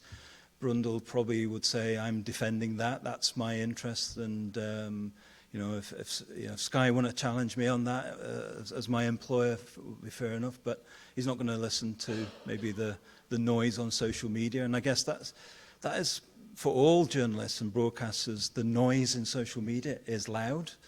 There's lots of chatter going on, and so how you cut through that is important, and how the teams and the drivers cut through that actually in terms of managing their communications. But I think that's probably what Brundle would say, something along those lines, is that I've been there, I've done it, I'm focused on the racing, that's all I'm interested in. I know that I've got to speak to some celebrities now and then, but that's not the main reason I'm here, I'd imagine. Thank you, Richard. It was a great performance. Really enjoyed that. Thank you. Presenters and invited guests, stand by. Those who are leaving, we need to have you back no later than 5 till 2 o'clock so we can start on schedule. Thank you very much. See you all back here in, 90 minutes.